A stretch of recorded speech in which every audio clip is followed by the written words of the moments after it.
Hello? Hi, Avery. Can I get an audio check, please?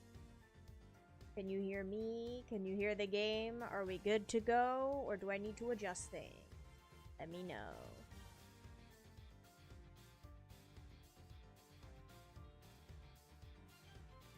Audio sounds fine? Alright. Let's go! I don't think we have all that much left, so let's see. Alright. So, what is this interesting thing you wanted to show me? The trump card and the videotape. These two pieces of evidence together make for the ultimate hand. And this is where the real meaning behind Detective Bad's words will be realized. Detective Gumshoe. Yes, sir! What you see here is security footage shot just before the KG-8 murder occurred. From this footage, we know that the card is a directives card from the smuggling ring. This is the section that proves that the card was used to relay an order. Knife? Take that! Take a look at this area. What about that area? Oh no! Ah!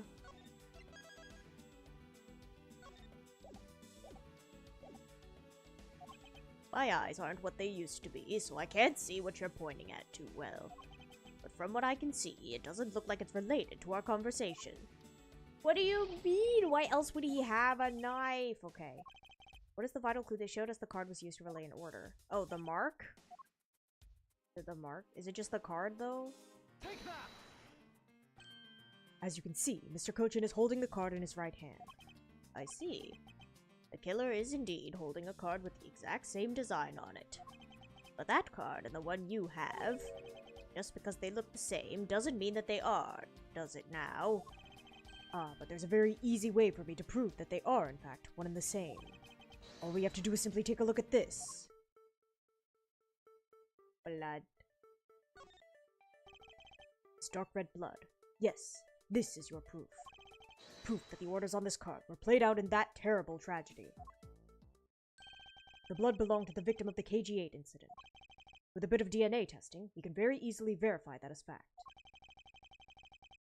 If you have no objections, then I'd like for you to take a look at this next piece of footage. This car that passed by in front of the victim's apartment building. It's an official Cadopian government car. What? Detective Gumshoe, if you could please magnify the footage. Oh!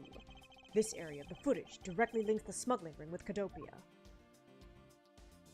Yoink. Take that! Eh? What? This section will make it all clear to us. Eh? But. Screams. Okay. Can I move? No?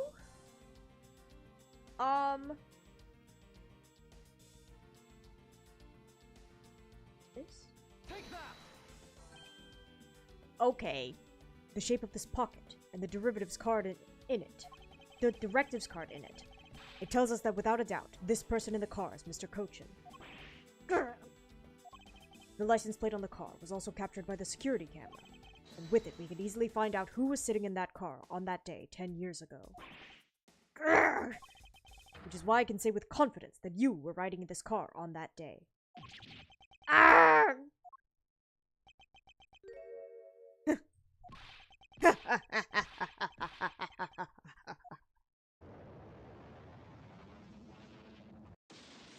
What a guy. Done well, boy, to make it this far. However, about your claim that I was riding in the car at that time, that is going to be mighty difficult to prove. How so? The Principality of Cadopia no longer exists. So naturally, all records from that time period are also no longer exist. Arrogance. What he really means is that he's already erased all traces of them. Are we finished here, boy? They're so shiny. The only weapon I have left to me now is this piece of footage. There must be something in here that I can use against him. This. We just saw it. Take that! What the? Ambassador Alba. Yes, what is it? You were once an army man in the service of Cadopia, and it was you who made the many missions you participated in successes, correct? Why the sudden backhanded praises, boy? Although, to be sure, the brilliant medals on my breast were awarded to me during the era of Cadopia. But now I am the only one who owns this particular medal. In that case, the only person it could be who is sitting in this car is you! How do you figure that? Why, the medal captured here in this footage is clearly the same exact medal as the one on your chest. What? Well, that didn't last long. This is how it'll be. Look back. For this is the path that I have chosen.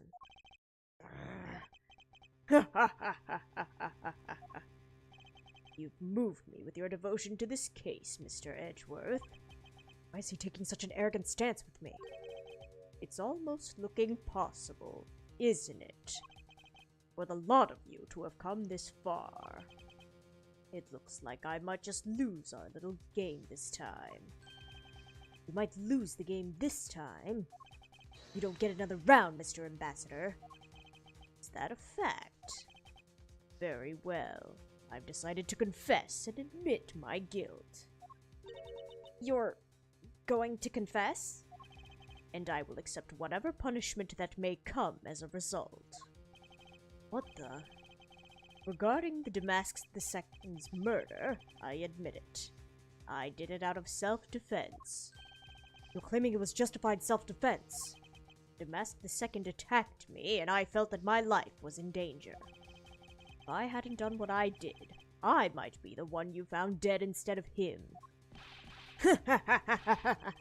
What a pathetic performance. I'm not giving you one. Wow, you two really know how to laugh at inappropriate times. If you wish to claim it was justified self-defense, then we'll need some evidence. It's always the evidence with you, isn't it? But if that's what you require, I'll provide it. That man left a mark on me when he attacked. What? I don't particularly want to show it off, but this is proof that it was in self-defense. I'm an old man, and sometimes I don't pay enough attention when I should. But Damask II didn't have a single weapon on his body. Hold on.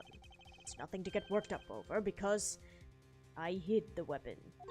You hid it? I'm sorry, but as you know, a murder is a murder, even if it is in self-defense. I couldn't let it become public, seeing as how I am an ambassador. This is the weapon you seek, my special bonsai trimming shears. Ooh, it's covered in blood. He was trembling quite badly during our struggle, but that's when he grabbed the shears that were sitting in my office and attacked. So you see, it was an act of self-defense. Is he right, Mr. Edgeworth? Since he has both a wound and the weapon that caused it, it is enough to declare it so.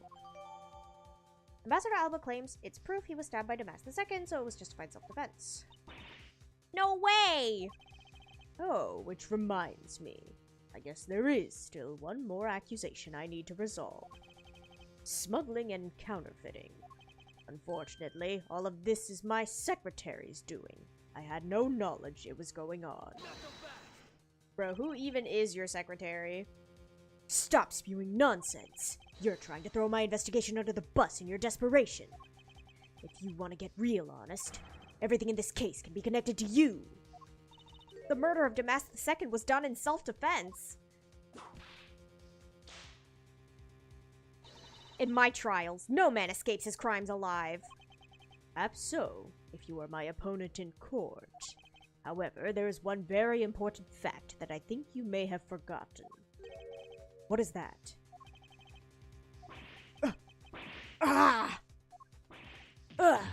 That's what you mean. Extraterritoriality. That's right. The embassy sits on what is effectively Alabastian soil. So any trial that is to be held will be held in Alabast. Therefore, the crime I just admitted to will never be tried in your courts. Agent Long, what is Interpol's stance on this? Agents investigate. That's our job. The judgment of people who have confessed to their crime. That's the court's job. Urgh. And I've already confessed to all of my crimes, Agent Long. Furthermore, by the very nature of my position, I have full extraterritorial rights. These rights are effective even on your country's soil. Therefore, no matter where a crime may take place, I will never stand trial in one of your courts. That arrogance and your expression, that's nothing like the face of someone who's ready to accept the consequences. Don't tell me you have your own country's judicial system eating right out of your hands. These crimes you speak so seriously of. To me, this has all been nothing more than a game. You may chase me out of this embassy with your accusations, but it's no big deal. Alabast has numerous other embassies in other countries around the world. All you would accomplish is you would change the backdrop of our little game. These 2 layers of protection that extraterritoriality provides him. This is why he's one of those who cannot be brought into court. You see now, don't you? I live in a whole different world than you. Now let's calm down, bro. It's just another country. Now, if you'll excuse me, I need to go and fetch your eviction papers.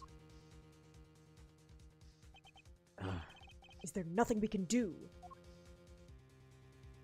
Oh.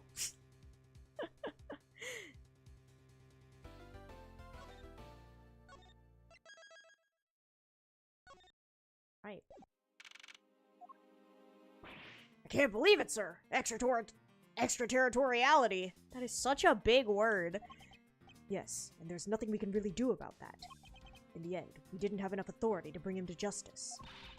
I can't believe that even though we know he's the boss, we can't lay a finger on him. I know. Hey, Mr. Prosecutor. Sorry to skip out on you, but I've got some business to take care of.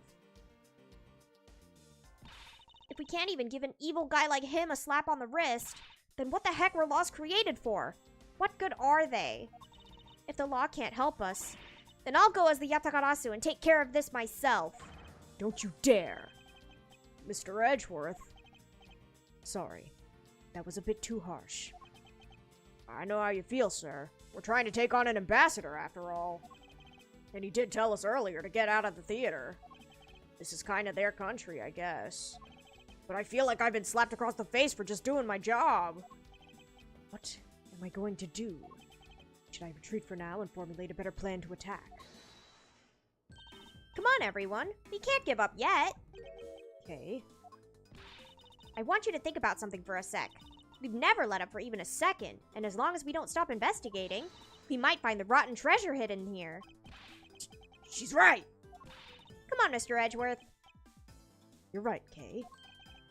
Very well. Let us reopen the investigation and see what we find. Come on, Kay. Right behind you. Okay, and I'll go check out Babal a bit more, sir. And I have something that I need to investigate further in Alabast.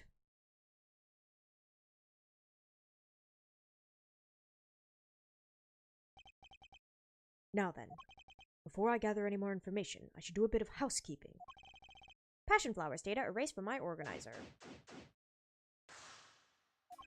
Ambassador Alba seemed agitated over something. I sense there is something he doesn't want us to investigate. I wonder why. There are 2 special circumstances that surround the ambassador. First, the embassy itself has extraterritorial rights. If something happens on Alabastian soil, we are unable to legally prosecute him. Cool! Sounds like embassies are the perfect place to steal whatever you want.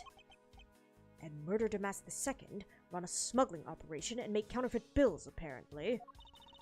But I thought all the counterfeiting was done by Mr. Cochin and Babal. Yes, he apparently used the embassy's coupon printing press to do it. Use Bobbly's embassy's printing press and Bobbly's ink to make counterfeit bills. But it's the same story over there anyway. Babal also has extraterritorial rights. Which brings me to my next point. The ambassador's extraterritorial rights. Those rights are effective even in our own country. Really? No matter what happens, he can never be tried in our courts. He retains some very special rights indeed. Basically, no matter what wrongs he may commit, we can't bring him to trial here. So I guess we really don't stand a chance, do we? Might stand a chance if we can somehow nullify either one of his special rights. Okay. This was taken just before the two ambassadors gave their bouquets to the Steel Samurai. Wait, is it just my imagination? Or is there something in this picture that I've seen before? Yes, sir. Right here. It appears to be a bouquet of Persian cyclamens and roses. Wow, you even know the exact species? I never would have figured you for an expert on flowers. It's all because of those flowers that old lady sends me every month. Just look at me. I sound like some sort of botanist. So, what exactly is this yellow flower here? That one, I'm not sure. What? You don't know? As far as I can recall, I've never seen a flower like this before. But I feel as though I've seen this shape somewhere before. Deduce. Guitar pick. Could this piece of evidence be related to this photo somehow? Huh? Well... What? What? Okay. Okay, then. Alright, Edgeworth.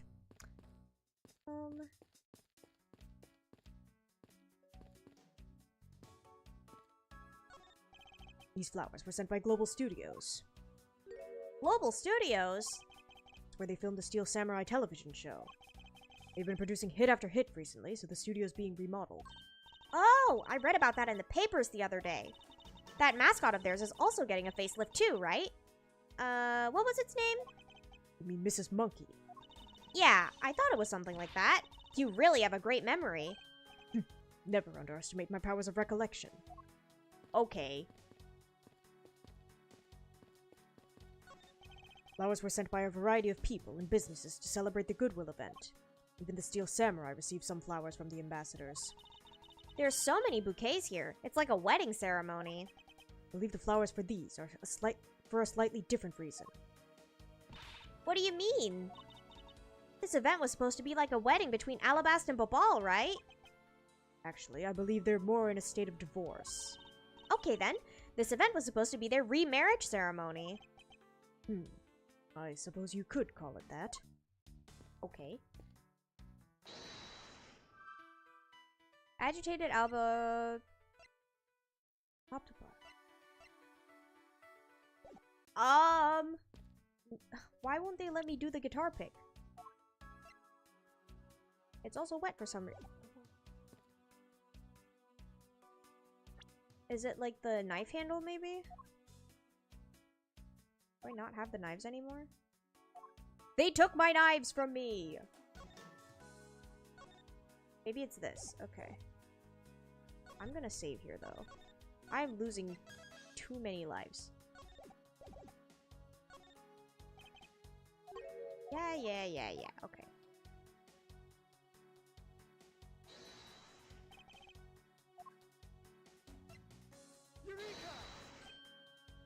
Huh?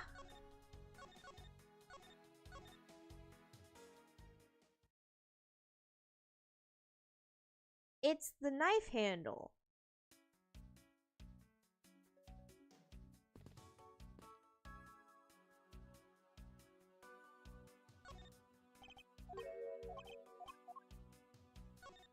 I'm gonna save here.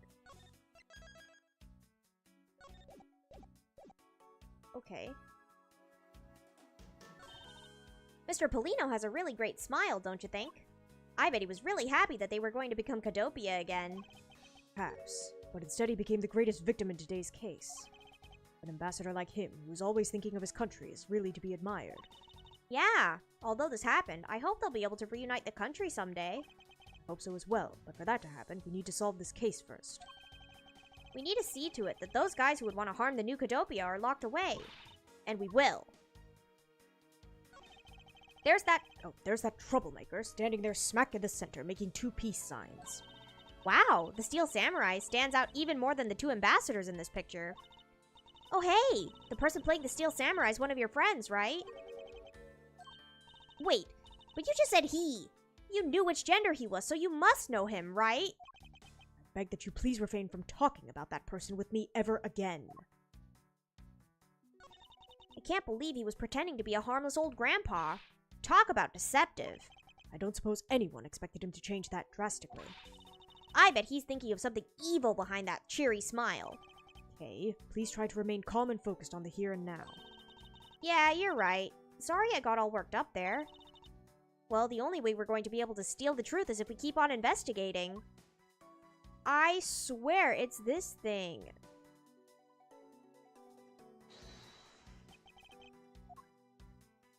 It's the freaking guitar pick.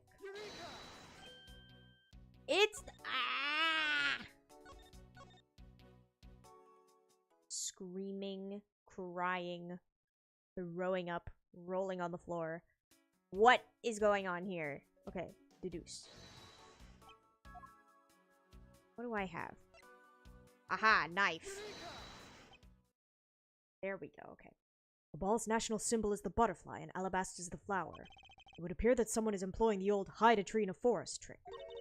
What are you mumbling to yourself about? Wait, what? The handle on the knife. Ah! Yes, it's the handle that was supposed to be on the blade that killed Mr. Cochin. The weapon that killed him was carried through the Theater Neutralis. In the very bouquet Ambassador Alba was carrying. Taken at the Theater Neutralis, the murder weapon can be seen in Mr. Alba's bouquet. The flower motif. It looks like one of the flower petals is missing. Oh, and take a look at the weapon itself. It's missing the exact same petal. The knife in this photo is most definitely the same as this murder weapon.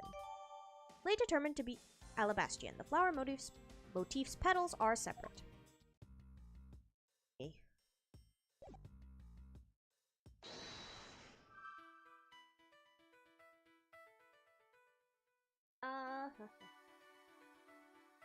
Maybe counterfeiting and renovation?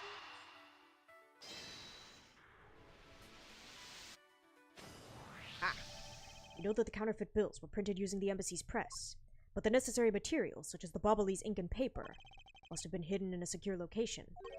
But what do you think would have happened if the renovation had begun? Well, he probably had to find a better hiding place or get rid of it all. Right, so we can assume that the renovation was the cause of the plate and bills disposal. And the reason Mr. Cochin was killed as the ringleader of the smuggling operation. Based on what we know, what do you think was the one with the most to... Who do you think was the one with the most to gain? Callias Polino, Manny Cochin, or Quercus Alba? Gain what? I am confusion. But I'm going to assume... It's the one person who's been erasing all evidence of the smuggling operation, from both embassies. The co-conspirator who's mopping up, Ambassador Alba. Ambassador Alba had a very strong motive to kill Manny Cochin. Alba could conveniently place all the guilt for the smuggling onto Cochin.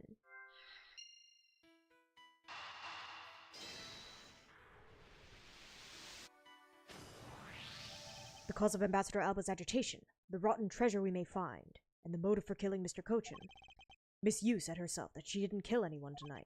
If we were to take her words at face value, then the reason for the ambassador's nervousness can only be one thing. He didn't want us to discover the real circumstances under which Mr. Cochin was killed. Then you mean Ambassador Alba's the real killer? But I thought the two of them were friends. Maybe they were, but what if Mr. Cochin was the one who first betrayed their friendship? Oh, I get it. Wasn't Mr. Cochin pushing really hard for Mr. Polino to be the ambassador after the reunification? Yes, and that was the real reason why he wanted to steal Alabast's Primadux statue. So Mr. Cochin hired Damask II to go steal it for him. Yippee! Hi, Gray, how are you? But when Ambassador Alba found out that what he was up to, he killed Mr. Cochin. It is definitely a possibility at this point. Those two really were thinking of no one but themselves. But the question now is, how did he do it? Ambassador Alba was in Alabast, but Mr. Cochin's body was discovered in Babal, right? Right, and that is what we must solve next. Believe we now understand. Doing good, been storming here, so I'm enjoying that. That's good. We're also apparently approaching monsoon season. I've heard that it's gonna rain, like, all week. Yippee! I don't mind the rain as long as I'm not out in it, so. Yeah. Why Ambassador Alba was so nervous and agitated must have something to do with where Mr. Cochin was killed. A place where the Alabastrian ambassador was likely to meet the Bobolese Mr. Cochin. The place where Ambassador Alba happened to have committed the murder is... Here. Take that!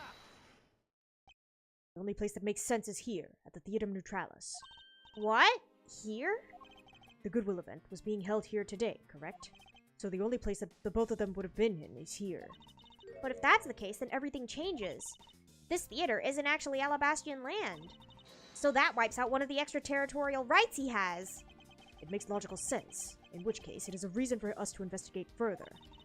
So what should we check out? Let's see. I believe we should check the immigration records for both Alabast and Babal post-haste. Babal's records should be easy to obtain. However, the problem will be Alabast. I wonder if they would allow us to see their records despite the order to vacate. Hi, Queen. I'm already one step ahead of you. Miles Edgeworth. Francisca. I have here the security footage from both Alabast and Babal. You would do well to take a look at its contents. Footage of the entranceways into Babal and Alabast from the Theater Neutralis. We move fast. Avon Karma strives to be perfect in every way. It's not in my nature to keep on retreating like this. I took the liberty of looking over the Babal investigation reports as well.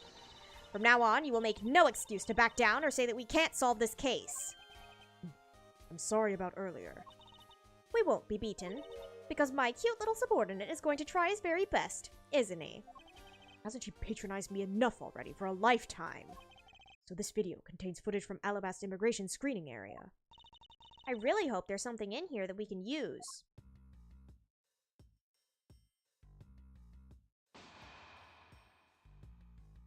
"5:21 p.m. 5:22 p.m. 5:23 p.m. Which minute's footage should I examine? This one. Baby. Doesn't something about this lump's shape strike you as odd? Huh? Isn't it supposed to be this shape? No, there's clearly something odd about the bulge. If only we had the pushcart itself, we could compare and confirm my hunch. Steel Samurai pushed this to Alabast from the dressing room. The bulge is unnatural. Next, let us check the footage from Babal's security camera. I hope it shows us something good. 5:25 p.m. Phooey. There wasn't a single sign of a suspicious person or anything. That right there is the contradiction. Huh? Did I miss something? You didn't miss anything because there was nothing to miss. However, what is missing is the image of Mr. Cochin entering his own country. But wasn't his body found in Babal? It would appear that the true face of our final puzzle has finally revealed itself. Yippee! Oh, thank goodness.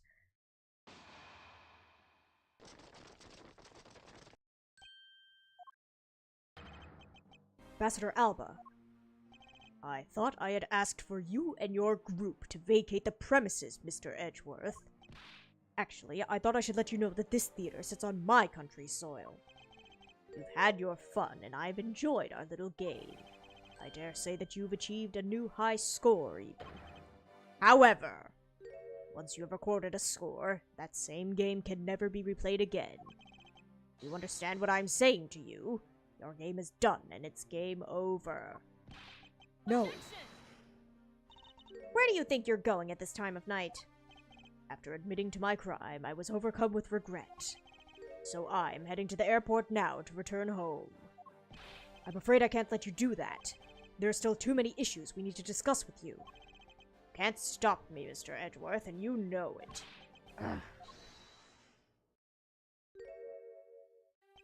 Please, may I have a bit of your time, Ambassador Alba? Ambassador Paulino!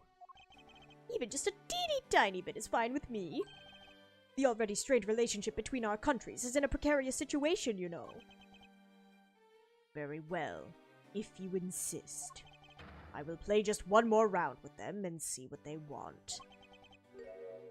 Not that they'll get any further. Ambassador Paulino. Mr. Edgeworth. All I wish is for the normalization of relationships between our two countries. But there is one person standing in the way of that dream. I believe in you. You'll do what's right. Imagine Alba being someone's hear me out. Ugh! Ugh! No! Thank you for your vote of confidence.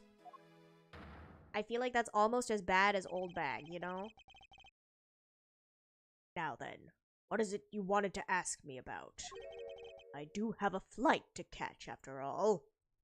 How convenient that you have a plane all lined up for you. I guess he is an ambassador, though. So I'm afraid I'm going to have to limit you to just one question.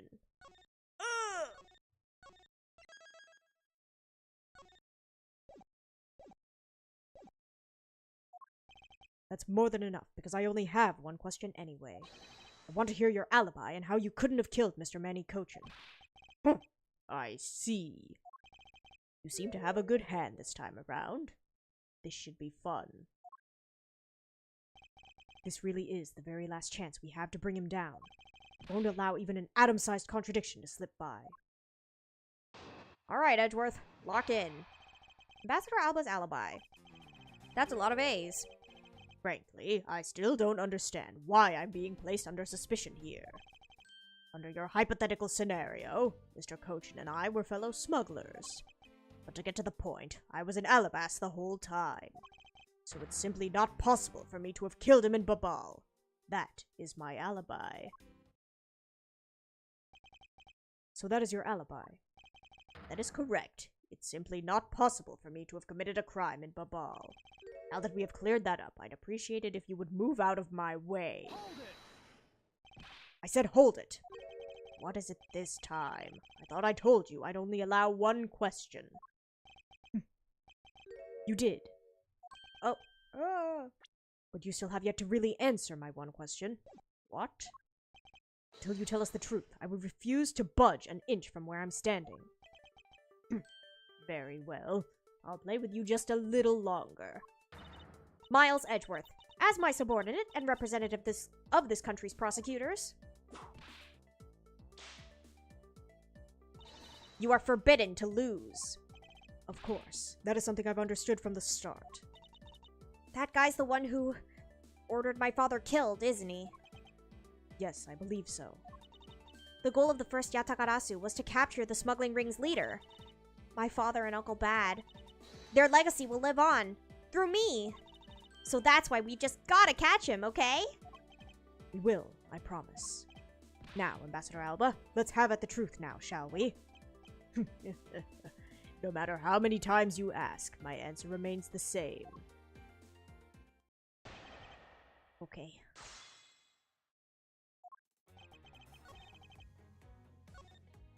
I was in Alabas the whole time, okay. And what exactly did you do while you were in Alabast? I had a meeting with the Steel Samurai, and then I arranged a few files. Around that time, that thief who was sneaking in took me by surprise. Are you saying that it was Damac II that made the first move? Yes, and it was after I was attacked that I hit him on the head with the Primadux statue. Unfortunately, he died from the blow, but it was an act of justified self-defense. Calling it that doesn't cover up what you really did. Ha ha ha ha. Cover up. No, my boy. I'm not covering up anything. I'm telling the truth. You weren't planning to admit it, which is why you tried to frame the Steel Samurai. If you weren't an ambassador, I'd be letting my whip fly loose on you right now. I'm terribly sorry that I didn't clean up the body better, but I'm a busy man. I had a speech to give in that rose garden after that, you know. Objection! Yet despite that, you still had time to kill Mr. Cochin, didn't you? Objection! Oh my gosh, he has a voice line, I forgot. Man is evil, and I'm sure you're familiar with the facts, but Mr. Cochin was killed in Babal while I was all the way in Alabast. Hold it! You insist that it's not possible for you to have killed Mr. Cochin in Babal, and you were correct. Oh, I thought you would put up a bit more of a fight, but if you must concede to me... The one thing I am conceding is that it's not possible for you to kill him in Babal. I am not conceding that your alibi is the truth. Oh, I see. However, no matter how you try, know that you can't crush my alibi. You would be wise not to underestimate a prosecutor of this country. Japanifornia. We'll see about that. I guess if it's country... Is Japanifornia a country? If it's Japan, it's a country. If it's California, it's not. So Mr. Cochin was a friend of Ambassador Alba. If that's true, then why did the ambassador kill him? It's not like in the case of my father where he ordered someone to do it. The problem we have here is that we don't know what their exact relationship was. Indeed. If they had complete trust in each other, then there's no motive for murder. However, both men were very selfish, and I believe this is where his motive arose. From this is where his motive arose. Hold it! Not a hypothesis. Earlier, we proved it to be what happened.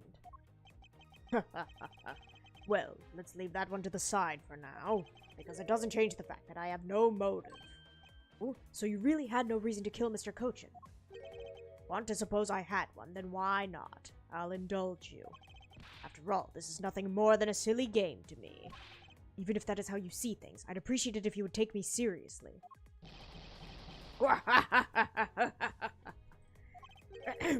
I'm sorry. I suppose you're in a bit of a pickle. Very well. A game is no fun if the playing field isn't level. Therefore, I formally claim that I had no motive to kill. Now let's see you disprove it. How could he stand there looking proud when he knows he killed another human being? Well, I'm not going to stand by and just watch him get away with his crimes.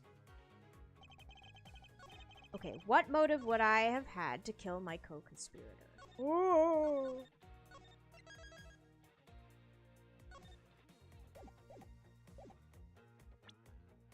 What do I have?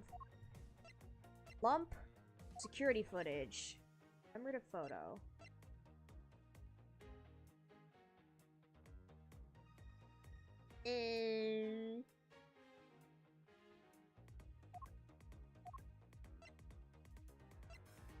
Two countries share this building with borders. Do I have anything about the... I don't think I do.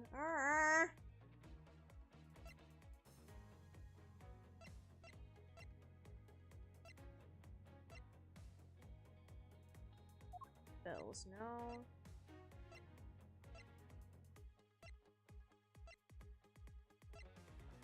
This?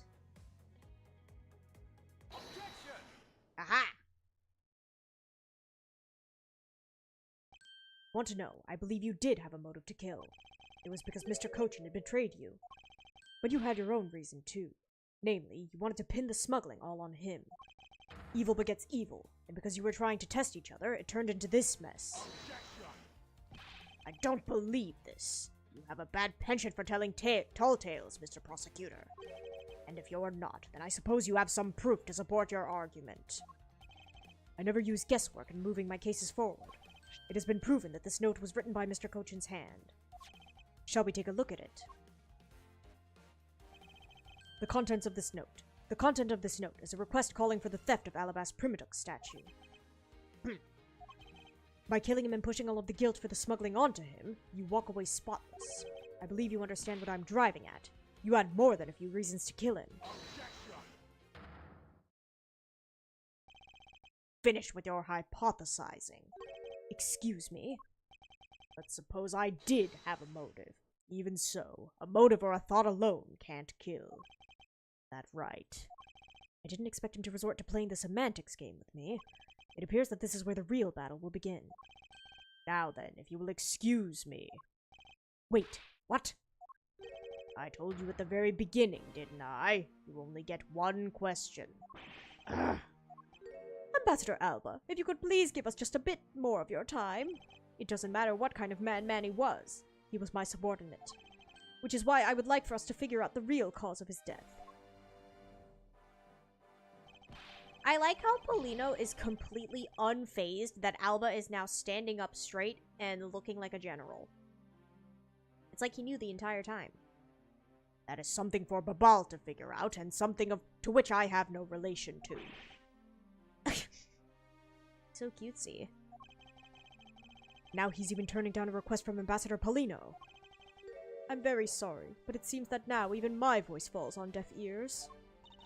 There's no need for you to apologize, Ambassador Polino. We must find some way to stop him from leaving. It seems there are no further objections. In that case, please allow me to return home. Polino's very baby girl. He is. Silly little guy. Who's holding it? Hold it right there, Ambassador Alba. Kay. Like I said, Mr. Edgeworth, the Yatagarasu's legacy will live on through me. Yes, but how do you suggest we stop him from leaving? You just leave that to me. Ambassador Alba, do you recognize this? No, and why should I recognize that tattered old organizer? Wait, where have I seen that before? That's a clue my father, Byrne Faraday, left for us. You say Byrne Faraday? Mr. Faraday's organizer. Don't tell me this is the one from the second KG-8 incident. On which he wrote about the Yatagarasu's key. Yes, this organizer belonged to the prosecutor you had Miss Yu kill 7 years ago. I have no idea what you're talking about. You say that like it was related to me. Inside this organizer, he wrote up every detail of every evil thing you did. What an amusing little girl you are. But that sort of trickery won't work on me. If you won't believe me, then take a look at this. What is that toy there?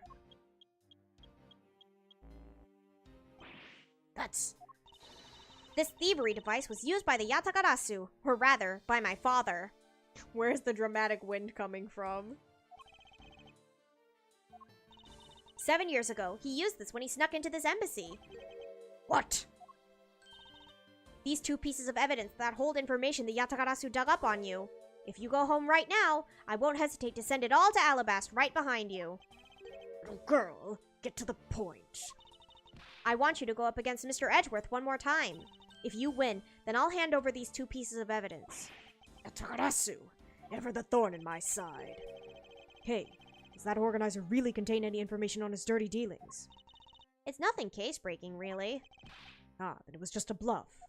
Even if it was, we still can't let all the info my father and Uncle Bad found go to waste.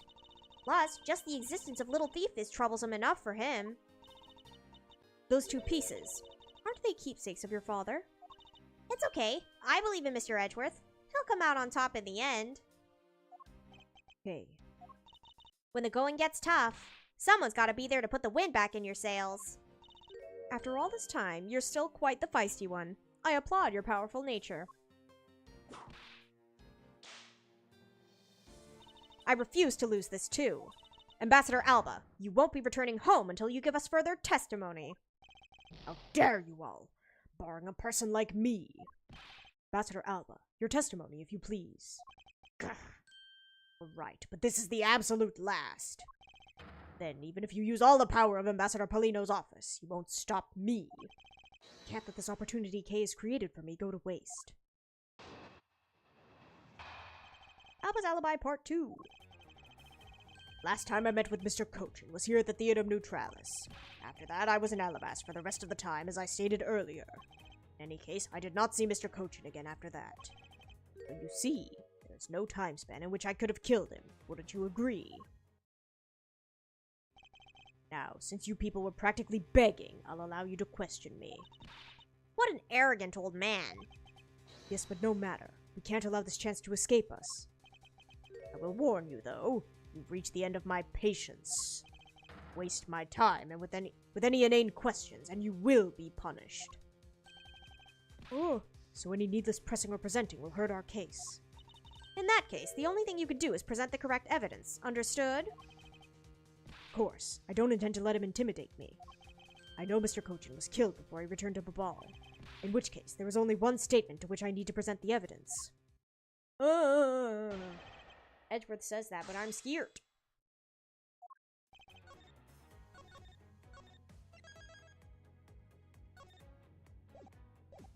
Okay. Last time I met with Mr. Cochin was here at the Theater Neutralis. After that, I was in Alabasta the rest of the time, as I stated earlier. In any case, I did not see Mr. Cochin again after that. So you see, there's no time span in which I could have killed him. Okay. So it's probably this one. Okay.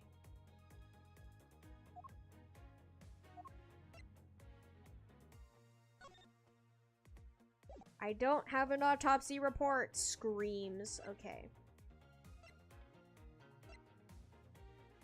Is it the security footage? Because bro never went back.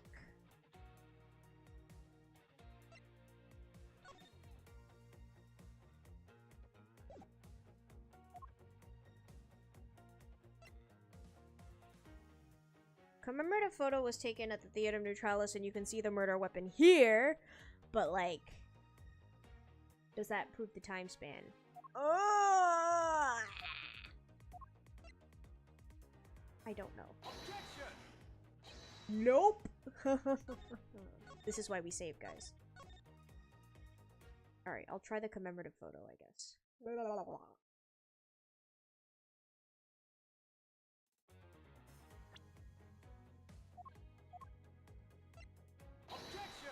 Okay, I was close. I'd like you to take a look at this picture. A rather nice picture, isn't it? It was to commemorate the restoration of relations between our nations. Oh, it's commemorative, all right. One that captures the proof I need to show you that it was you who committed the murder. Come again. This is the night that killed Mr. Cochin. I see you recognize it, as well you should, for it was you who brought it to this theater. You hid it among the flowers you were to give to the Steel Samurai, meaning that you killed Manny Cochin here at the theater.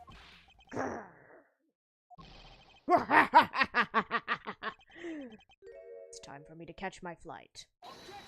Bruh, we're not through yet. It's game over for you, Mr. Edgeworth, but I thank you for the entertainment. No matter how passionately you orate, the end result will be the same. I won't be returning to this country ever again. That's right. This man is an ambassador, and he has extraterritorial rights. No matter how hard we chase after him, we won't be able to have him tried in court. Yes, that's exactly the face you should be making. The face of a worthless cur. Oh! Now then, ladies and gentlemen, I must bid you farewell. The courts. Is there no one who can lay a finger on this man? Is this really the end? That's my boy! Look at him go! Agent Long. Sorry to keep you waiting, Mr. Prosecutor. Get out of my way. My plane is scheduled to take off soon. Would be a shame if it took off without you. Sorry, but you're not going anywhere, Mr. Alba. I'm through playing games with you people. Can't touch me. If you do, it would spark an international incident, Agent Long. Sorry, but no, it wouldn't. What? Hey, Mr. Prosecutor. Good job holding the fort down until I got back. So, Mr. Alba, your diplomatic immunity has just been revoked. What do you mean, revoked? Spare me this nonsense and let me through. Langzi says, before aiming for the throat, chew the neck shield off first. Interpol headquarters in the Imperial Household of the Kingdom of Alabast. Took a while to get things rolling, but they finally moved on it. Imperial Household? What have you done? You've been relieved of your duties as ambassador, Mr. Alba.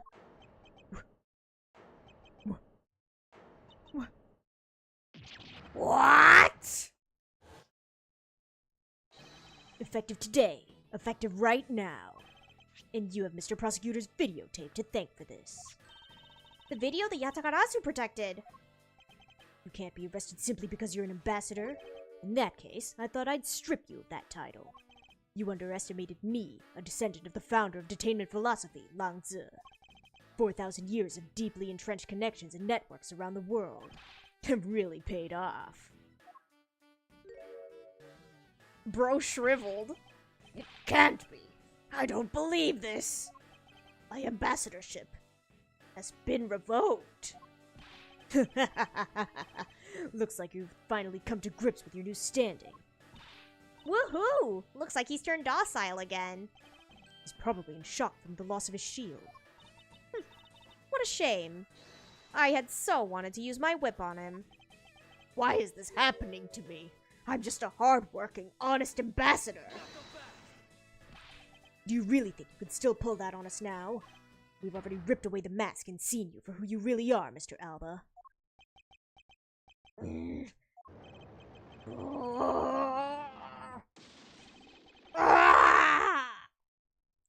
has a lot of teeth. No, I won't be stopped now. He still intends to fight us. So what if I'm no longer an ambassador? You still don't have any evidence on me. The fact remains that you cannot arrest me. I'd expect no less from you. The boss of the smuggling ring. Well, the rest is up to you, Mr. Prosecutor. Understood. You say that I killed Mr. Cochin in the theater. But even if that's true, that there was a knife in my bouquet, I left that bouquet in the theater. So anyone could have taken it out from there and used it, right? Besides, the claim that he was killed here itself is odd. After all, wasn't his body discovered in Babal? Are you claiming that I carried his body all the way over there? Preposterous. I'll be the one to prove whether it's preposterous or not. Ex-Ambassador Alba, are you ready? Rubbing salt in the wound, bro. Because this is no game. This is war. Alba's Alibi Part 3. Killed Mr. Cochin in this theater using a knife that was stuck in my bouquet. I left that bouquet in the theater. Anyone could have taken the knife from there. Besides, Mr. Cochin's body was discovered in Babal, right? There's no way for me to have transported his body from the theater to Babal. Look, don't you think you've had enough fun with me? You've already stolen my ambassadorship from me. Would you have me surrender too? Yes, actually. You have no plans to ever return to this country, isn't that right? Did you know that a bunch of your subordinates are seeking asylum because of you? As if I care. Hey, Mr. Prosecutor, boot this guy out of the embassy and we can finally end everything. No, and I will give it my all to see that he leaves in handcuffs. Without the title of ambassador, he's just another witness. Yes, just another witness. Alright, what are we waiting for? Let's get this guy. Get him good. Wonder if they understand that all I can do is present evidence to the testimony. No, Edgeworth, throw hands. I want you to beat him up. Right.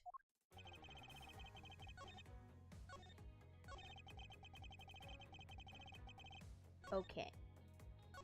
I believe the odd lump is what we need to present here.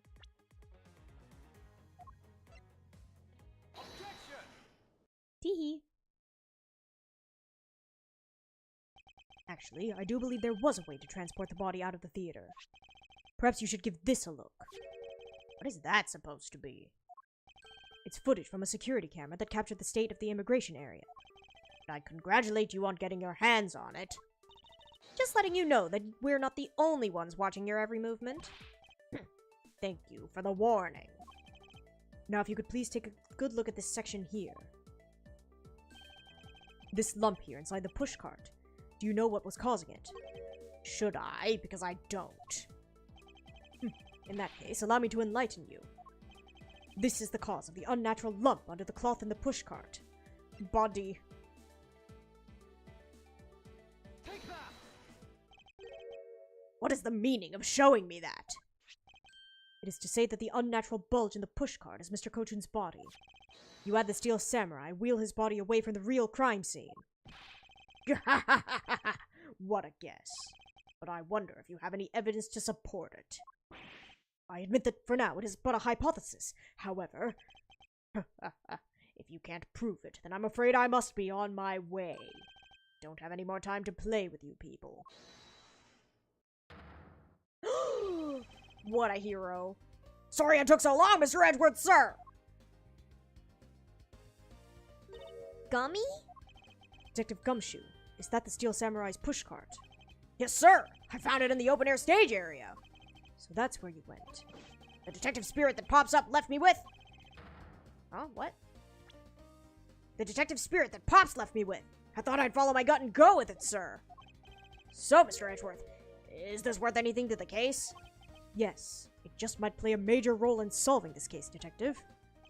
Something isn't right. I thought that the entire samurai family was an alabast. Where exactly in the open-air stage area did you find this pushcart? Found it just lying there at the edge of the stage, sir. Oh, well, let's leave that for now and examine the inside, Detective. Yes, sir!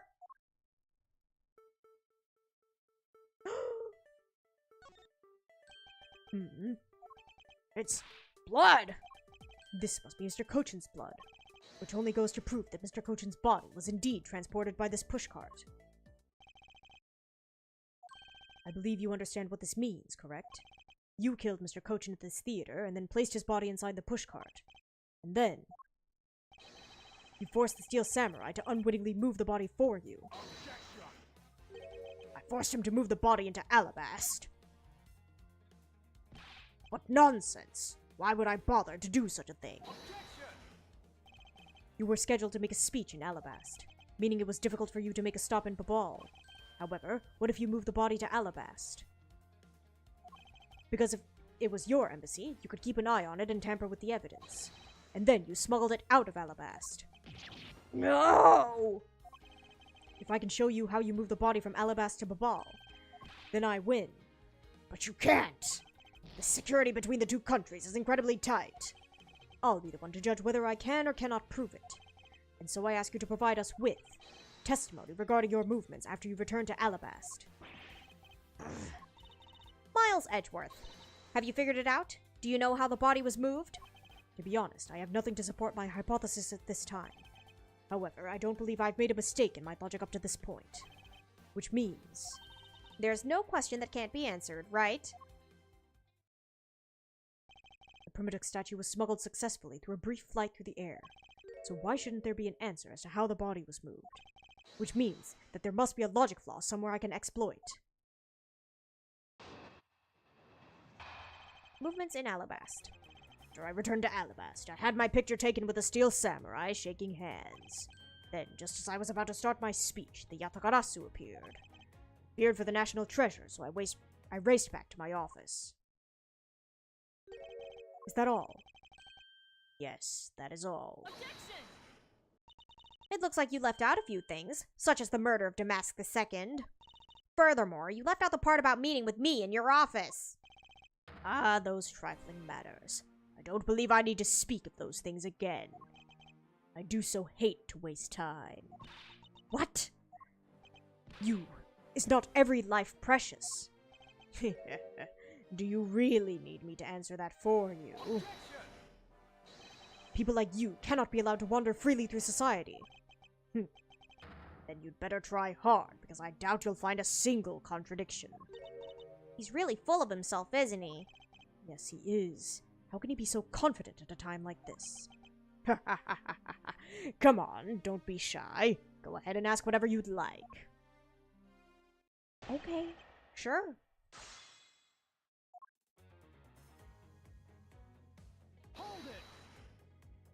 So why was it only with the Steel Samurai? I thought the Pink Princess was also around. Pink Princess was suffering from a bad hip at the time, and the doctors recommended that she rest. Wow, so you do have a soft side after all. The pain of a bad hip. I suppose none of you can really understand how it feels. Oh, so you tend to strain your back as well, huh? But isn't that just because you're normally all hunched over? Did need to keep up the act no matter what, I suppose. The point is not to discuss my back problems. For about 15 minutes after our handshake, I was in my office preparing for the speech. That Yatakarasu was just a trick that you had set up. A most amusing joke. And how do you propose that I set it up? If you really want to know, I can explain it in detail for you. You arranged the spotlights in the Rose Garden so that when you were to take the stage, the audience would see the Yatakarasu's shadow. Oh, that's an interesting tale. Sadly, it has nothing to do with me. What's it going to take for you to fess up to anything? Very well, let's move on then. After the Yatakarasu appeared, what was the state of the Rose Garden?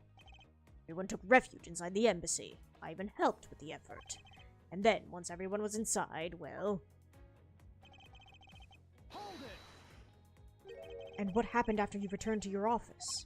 I don't want to keep on repeating this, however, upon my return, I had that stroke of bad luck and bumped into Masked Man. And I don't want to keep on repeating this either, but his name was Damask II.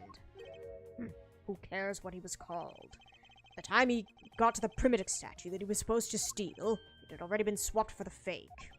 Talk about an unlucky man being bludgeoned to death with a fake statue. Oh? I'm pretty sure he was bludgeoned with the real one. Hold on. Yeah. Wait. Used to be real, but had been swapped with a fake from Babal, was used as a weapon. So this is the real one? I think. She's really letting her whip fly now. Eek! I think the scariest part is her silence while she's doing it. She must be at the limit of her patience as well, but physical attacks are meaningless here, and the evidence will suffice. I can't find a single flaw in his argument. At this rate, I won't be able to prove that he's actually guilty of anything. Are we finished here? Miles Edgeworth, can you not come up with how the body was moved to Babal? Sir! Mr. Edgeworth! They're proving so much. Is he going to get away with it? Is this the end?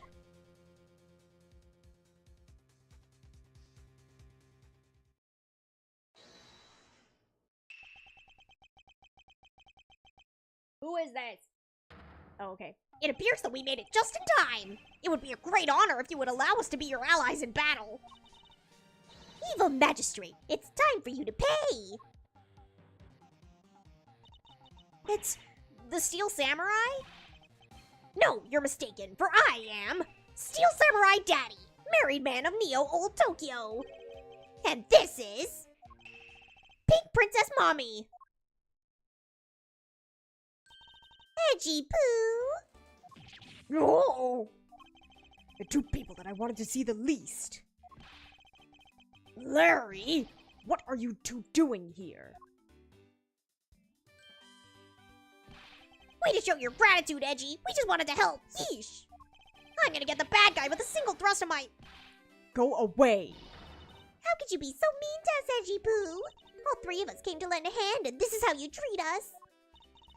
Well, isn't this grand? And I see they managed to find the Iron Infant. Does that really matter right now? Hey! Is it just me, or is the Iron Infant completely soaked? Oh, yeah! I found him in Babal, but he was in the middle of the pool. Wait a second. Larry, go back to what you just said. Huh? Oh, it appears that... Not that far back. Something about finding the Iron Infant in Babal. And he found it in a pool. I don't recall there being one in Babal. Oh, that! Well, I was in Alabas the whole time, so I have no idea how the Iron Infant wound up in Babal. I thought I'd lost him in the Rose Garden, but I guess maybe this cute kid can swim, huh? Wait, what? Larry, you lost the Iron Infant in the Rose Garden. Are you sure about that? Yeah, I'm sure, but I found him in... That's enough, Larry. The Iron Infant that Larry lost managed to move between the two countries. Furthermore, the Iron Infant was found soaked in the middle of a pool. Is this what I've been looking... This is what I've been looking for. It's another smuggling route between the countries. The key to the route the Iron Infant took to travel from Alabas to Babal is... the Yatakarasu bilateral symmetry and counterfeiting. Bilateral symmetry. That's right. This embassy was built with bilateral symmetry in mind. Detective Gumshoe. Yes, sir! There's a location I wish for you to examine post-haste. It is where I believe the route used to smuggle Mr. Cochin's body lies. Does something like that really exist, sir? An embassy built on bilateral symmetry, meaning that this is where we need to examine. Right here. Take that! Yes, sir! I'll be back before you know it! It's too late. It doesn't matter now what you do. It's all a waste of time. You will stay here with us and wait.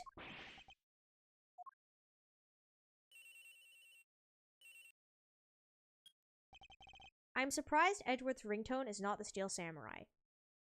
I guess he has a reputation to uphold, though. This is Edgeworth. Mr. Edgeworth! It's here, sir! There's a reservoir here, just like in the Rose Garden. Just as I suspected. What is it? Two sides of this embassy are mirror images of each other, which means that there is also a pool at the corresponding location on the Babalese side. Mr. Cochin's body was moved into Babal through the pool in Alabast. Avoiding the topic with a vague answer like that is unbecoming of a prosecutor.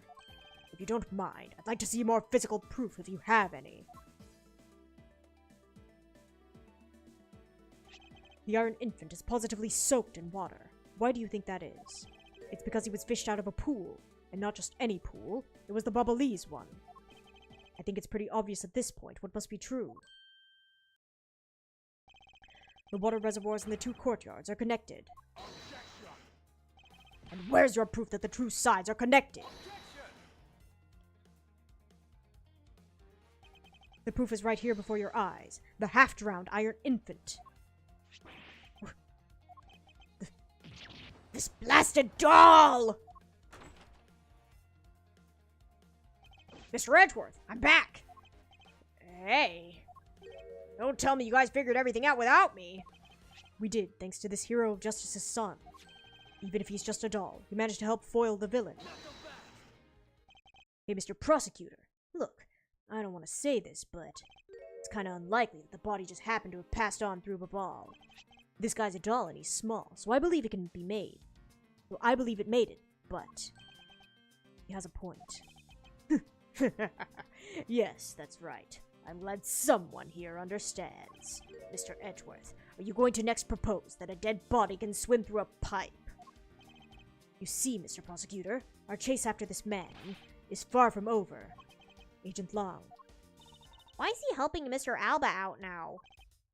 He's not. He realized a flaw in my argument and is helping to move the logic along. In which case, I should return the favor and find an answer. And another thing. Mr. Cochin's body was found in his office in Babal. So what happened to his body after it was transported to the open-air stage? Mr. Alba had an accomplice in Babal, remember? You mean Sheena, right? With her there, you could see how it was possible to move the body up to the office. You're seriously claiming that she swam through the connecting pipe with the body? He's right. Miss Sheena would drown if she did that. It's hard to imagine that she swam through the connecting pipe. It looks like your hypothesis about how the body was moved is still only half-baked. In the end, it's all just the befuddled musings of an accusatory man. Now, now then, I believe you should give up and allow me passage. My voice. Because from the start, there was no feasible method of transporting the body. What? Mr. Prosecutor, recall Sheena's movements. What was happening in the embassy around the time Miss Sheena was in Babal? If only there was a way to get rid of the water in the pool.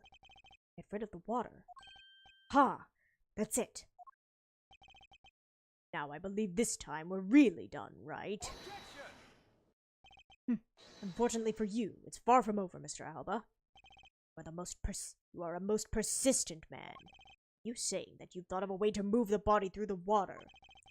Move the body through the water? That is completely unrelated to how it was done. Excuse me.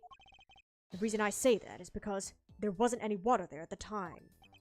What do you mean there wasn't any water? Just what it sounds like. Tonight's events made it possible to drain the water, allowing the body to be moved. Fire. Take that! Tonight, the Yatagarasu set fire to a variety of locations in the Babalese embassy. In order to put the fires out, much of the reservoir's water was used. Of course, when the water was used, the reservoir's water level went down. If enough water was drained, the connecting pipe could be used to traverse the border. So what? The water level went down. The reservoirs are connected. Does any of this matter? You can't prove any of this. I mean, we could go check right now. Pretending to be ignorant won't work with me. We both know what kind of situation we're in right now. Even in a game, there comes a critical game-changing moment. A moment in which you hit a wall that you must overcome in order to beat the game. I haven't lost yet. I found the route you used to smuggle the body, and that route will lead to your defeat. Even if all the water was used by the firefighting effort, you still can't really call that a smuggling route. I know that. I should have figured that you would notice. Hey, Mr. Alba, how deep are those pools anyway? I'll have you know those pools are extremely deep. And there are no ladders or footholds along the walls either. It would be difficult for Sheena to hold the body and climb up out of the pool. Ladders or footholds along the walls. There was no need for such things. What do you mean? If one were to use a certain something, they could go up or down in the pool at will. Oh, looks like you've got the answer already. Well, what are you waiting for, Mr. Prosecutor? Enlighten us already. The way in which Miss Sheena and the body were able to rise up to the ground level. If there was a way to control the water level, that would be the way the body was moved. This was used so the body and Miss Sheena could move up and down in the pool. Take that! Mr. Alba used the fountain spouts, in a manner of speaking. Use the fountain spouts? How so? The water level in the pools can be controlled by opening and closing the spouts. Miss Sheena and the body were lifted upwards by their buoyancy in water. The fire on the Bobolese side and the firefighting effort. These were all set in motion for the sake of smuggling Mr. Cochin's body. Grr. Shall I show you where the final destination of my train of logic leads? First, Mr. Alba closed the fountain spouts in advance, in preparation of things to come. Then he took the pushcart that was brought to the rose garden, and pushed it, along with the Iron Infant and Mr. Cochin's body, into the pool. At the time, Miss Sheena was busy conveniently starting the first fire in Babal. Then, she made for the open-air stage's pool to wait for the firefighting effort to begin. When the firefighters used the water in that pool, the water level went down. And by the time the fire was put out, the pipe between the two pools was exposed.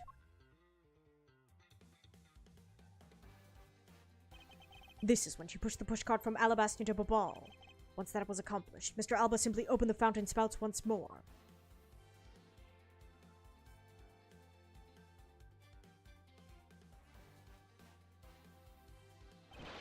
And the water level rose up to its original level, along with Miss Sheena and the body.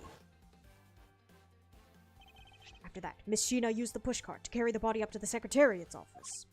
There's an elevator in the embassy after all, so you see, even with her small frame, she could have easily transported Mr. Cochin's body. And that's why the elevator was in use. And that wraps up my thorough explanation of how the body was moved. No! Well, ex-Ambassador Alba, what do you think?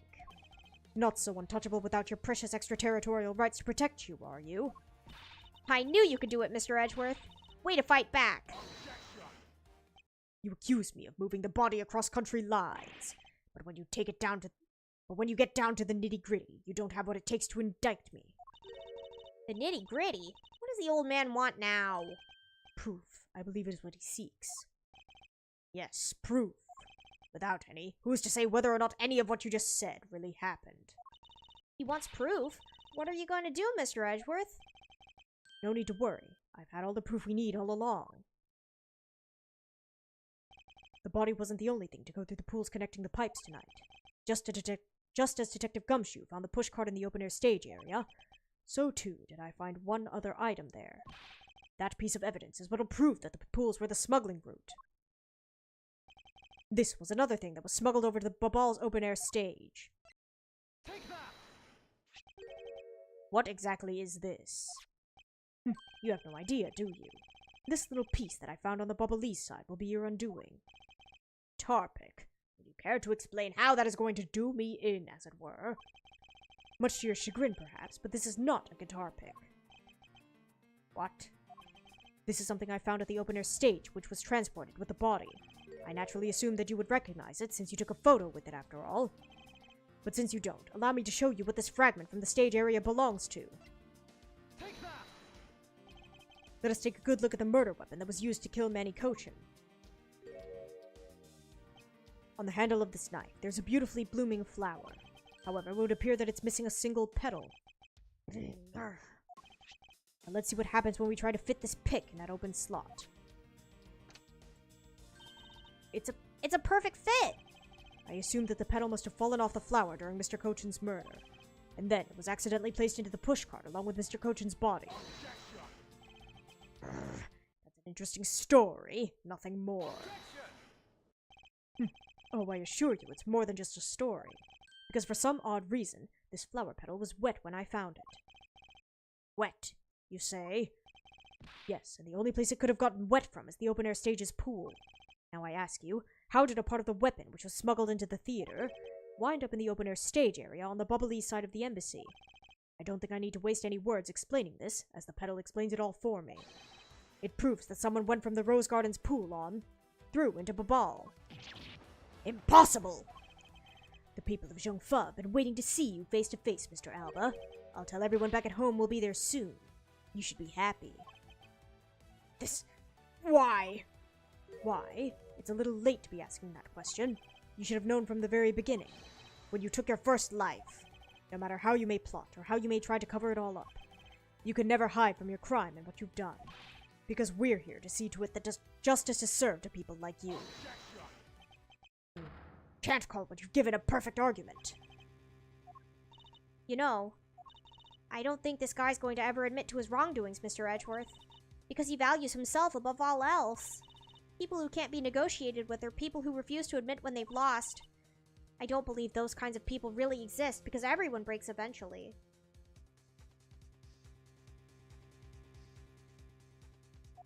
You're right. In that case, I have no choice but to use all the evidence I have. I'll use it all until he breaks under the weight of his crimes. Mr. Alba, I request that you testify once more. Again? This really will be the end of the line. Ha!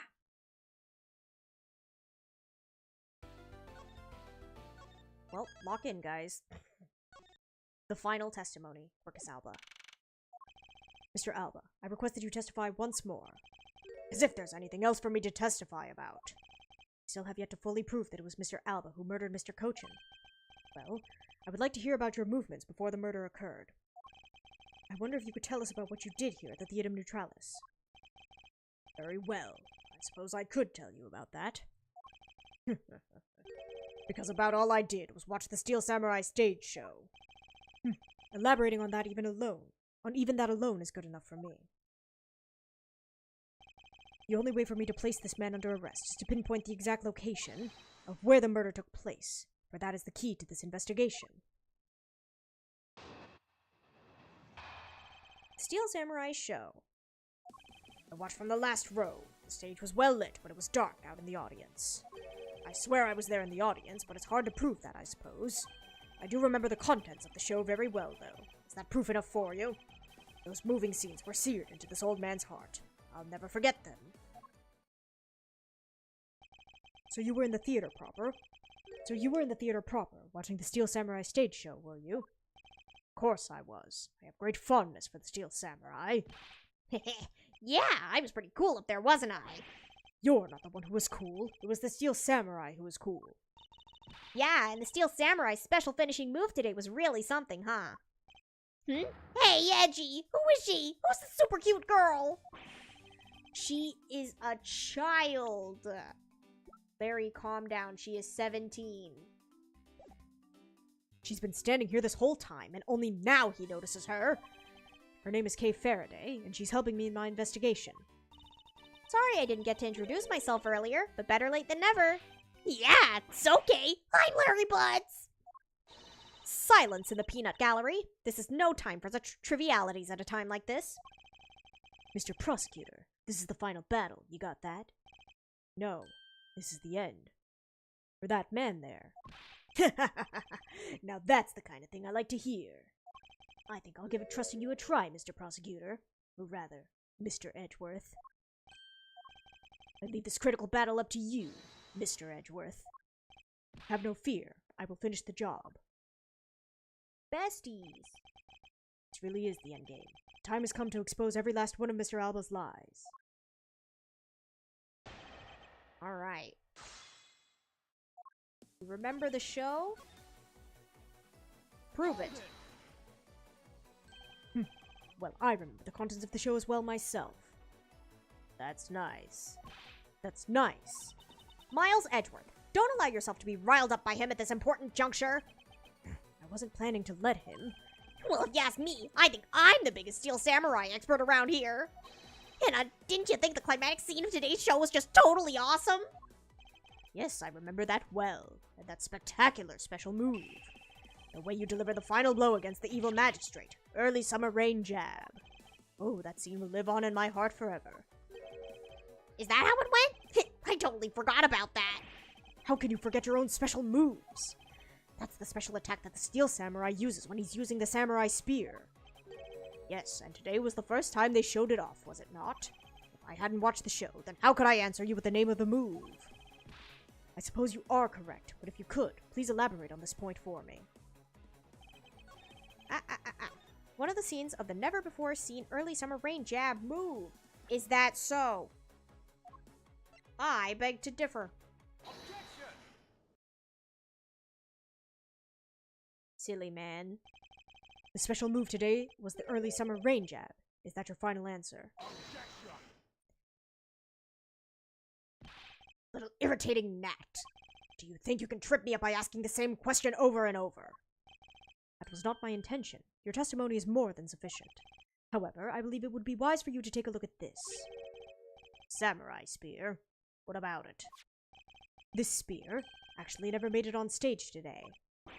Excuse me!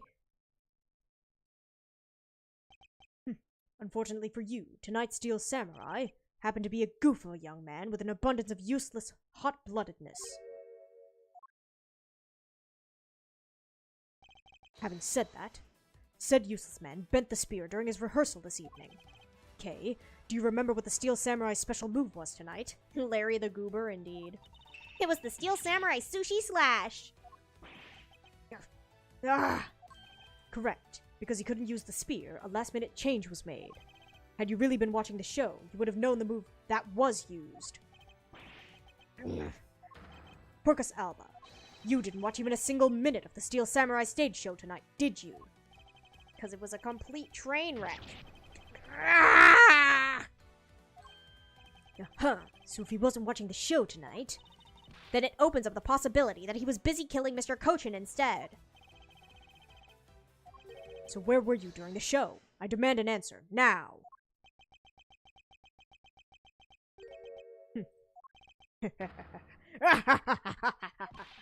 Just what is so funny? You're so sloppy. Ooh. Excuse me. So are your conclusions. I still insist that I watch the show, or most of it in any case. What do you mean by most of it? You see, during the show, I left my seat for a spell to visit the bathroom. I assumed that was when the dramatic scene was played on the onstage. That's the lousiest, lamest excuse I've ever heard in my life, pal! Just because he got the name of the move wrong. We can't really use that as proof that he didn't watch the show at all. As a fan of the Steel Samurai, I'd wanted to watch the entire show. Honest. As a Steel Samurai fan, for someone who wasn't even in his seat for the climax of the show, you have no right to call yourself a Steel Samurai fan, ever. Edgeworth would know.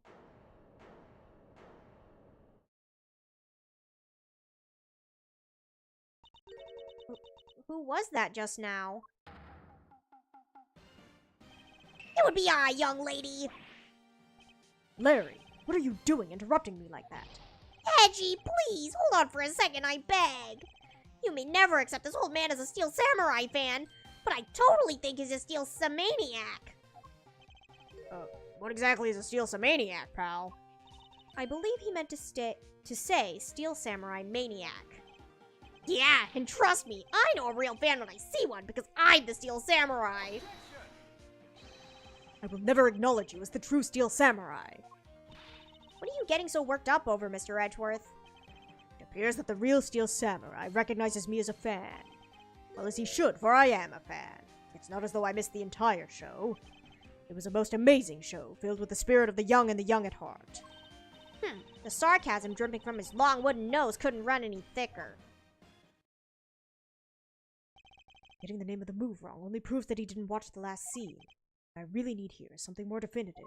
Something that links Mr. Alba directly to the murder of Mr. Manny Cochin. You know what, Gramps? You're really something else. I'm honored to receive such praise from the Steel Samurai, but what is it for? Well, I was just wondering how you found out about the early summer rain jab. That move is a bit of a secret that only a small portion of the staff know about. Wait, it was a secret. Larry, wait, what did you just say? Huh? Did I say something stupid again? Did you just say that the early summer rain jab was actually a secret? Well, maybe I shouldn't have said secret. It's more like we only decided on the name of the move right before the start of the show. Right before? Yeah, the stage director was going nuts because we were supposed to debut the move. About 5 minutes before the show, we threw it up on the dressing room's whiteboard. Early summer rain jab. That's kind of how we decided the name of the move. But by that time, I'd already bent the spear, so I guess the whole thing was kind of pointless. All of you Steel Samurai actors are the same. The director has my complete sympathy. Long story short, because we changed the move to the sushi slash, we kind of pretended that the early summer rain jab didn't exist at all. I mean, it'd be bad if someone found out we changed the move, so we made it a secret. So basically, a gag order was issued for the publicity's sake.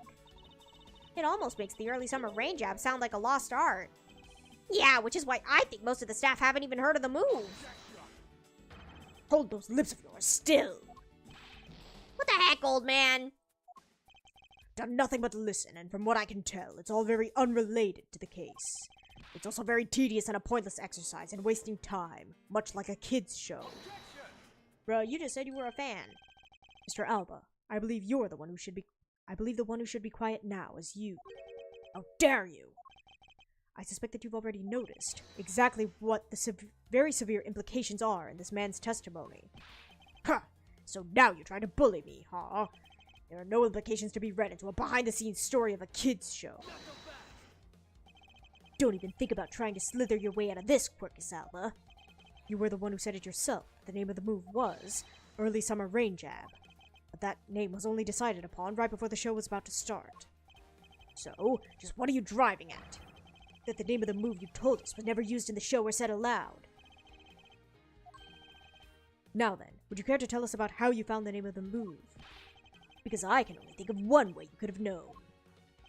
Quirkus Alba, this is the only way you could have known the name of the special move. You saw it.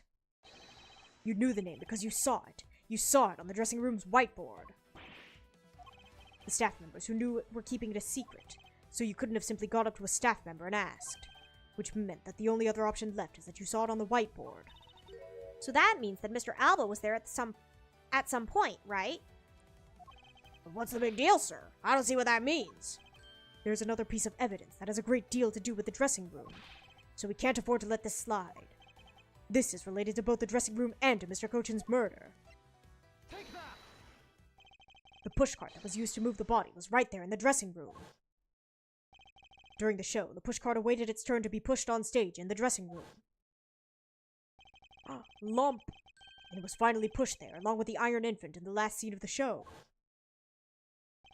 And then, right after the show ended, it went into the Alabaster along with the Steel Samurai. Which means that the only time the killer could have placed the body inside the pushcart was when the pushcart was in the dressing room backstage.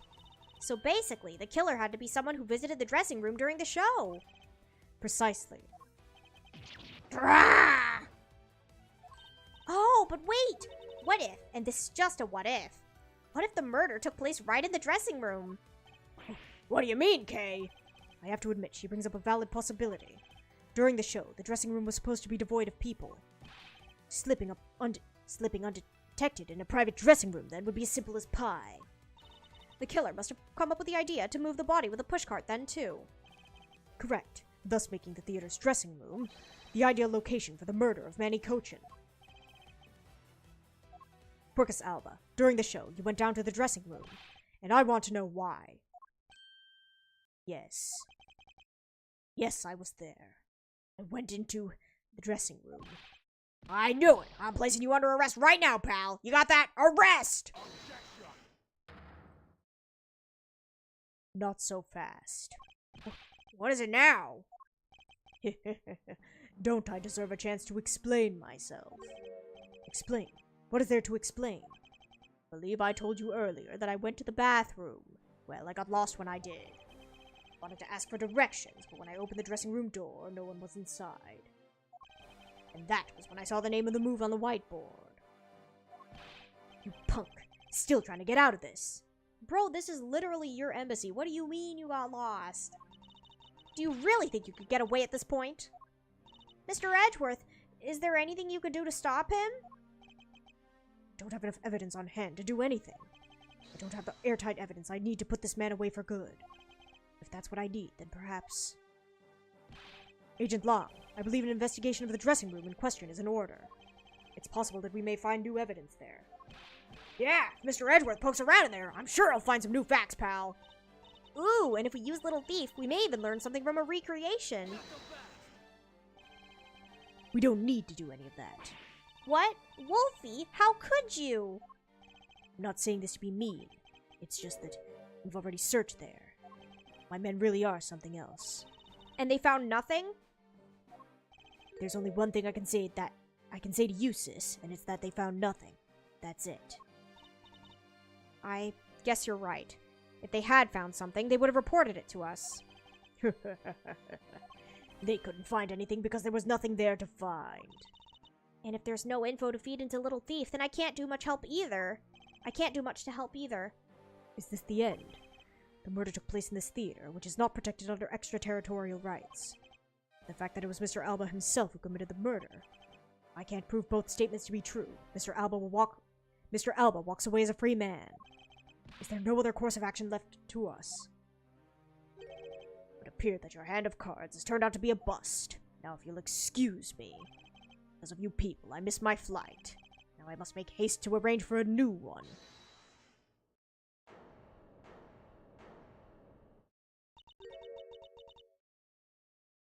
Who is it this time? Hold it right there, you whippersnappers! Yeah, first Larry, and now you! What is it with that scary mobster-like scowl on your face, Edgy Poo? Don't treat me like I'm some sort of nuisance. I've been meaning to say this, but all of you keep talking about things I don't get. You're all leaving this lady in the sad, depressing, lonely dust that I'm about to cry in. Why did you have to speak up right at this instant? But you know what, Edgy Poo? Cheer up. Because I'm about to give you the most wonderful thing. The most wonderful thing? From you? It's so super special that I couldn't give it away to just anyone, you know. Oh, my special present of love to my sweet Edgy Poo. Are you ready? Is this?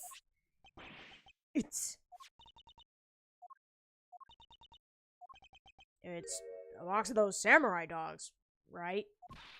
Yes. Oh, Edgy Poo, here. Go on and eat one and you'll feel right as rain.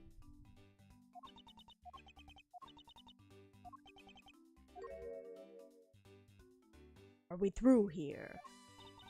Why did everyone get so quiet all of a sudden? Edgy Poo! Tell me you understand the depths of this lady's love for you. I'm not one to hand out snacks willy-nilly, you know. No, sir. The thought of...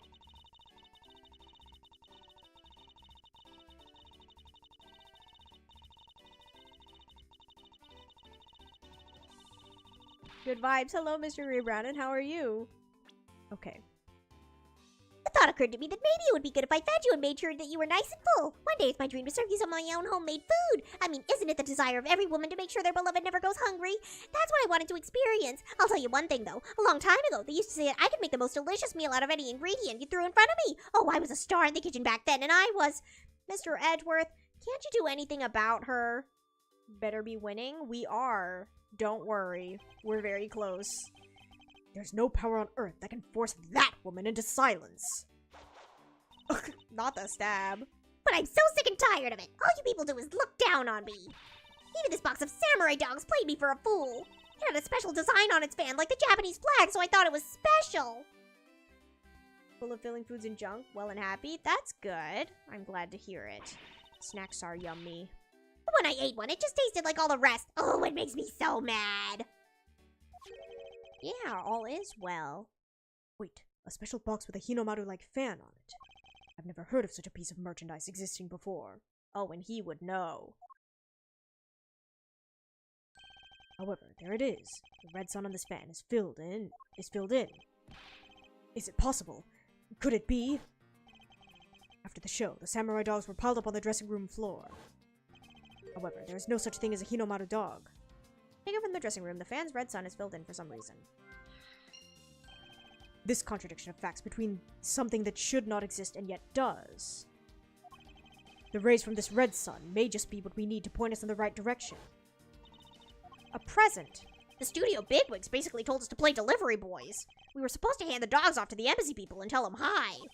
I had to pile all of them into the pushcart just to move them. Boxes of samurai dogs were sitting in the pushcart. I believe you understand what this means, correct? You killed Mr. Kochin at this theater and then placed his body inside the pushcart. The killer placed Kochin's body into the pushcart in the dressing room. And then, you forced the steel samurai to unwittingly move the body for you. It's time to piece the final pieces of this logic puzzle together, no matter how fragile or small the connections may be. Once we found them all, the way to the truth will be revealed. Okay.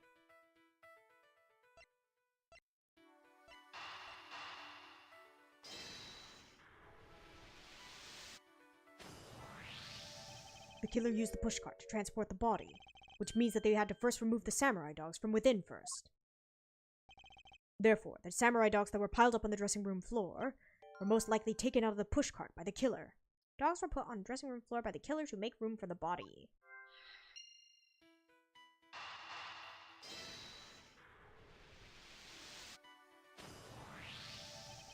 That which should not exist. This box of samurai dogs with a Hinomaru on it.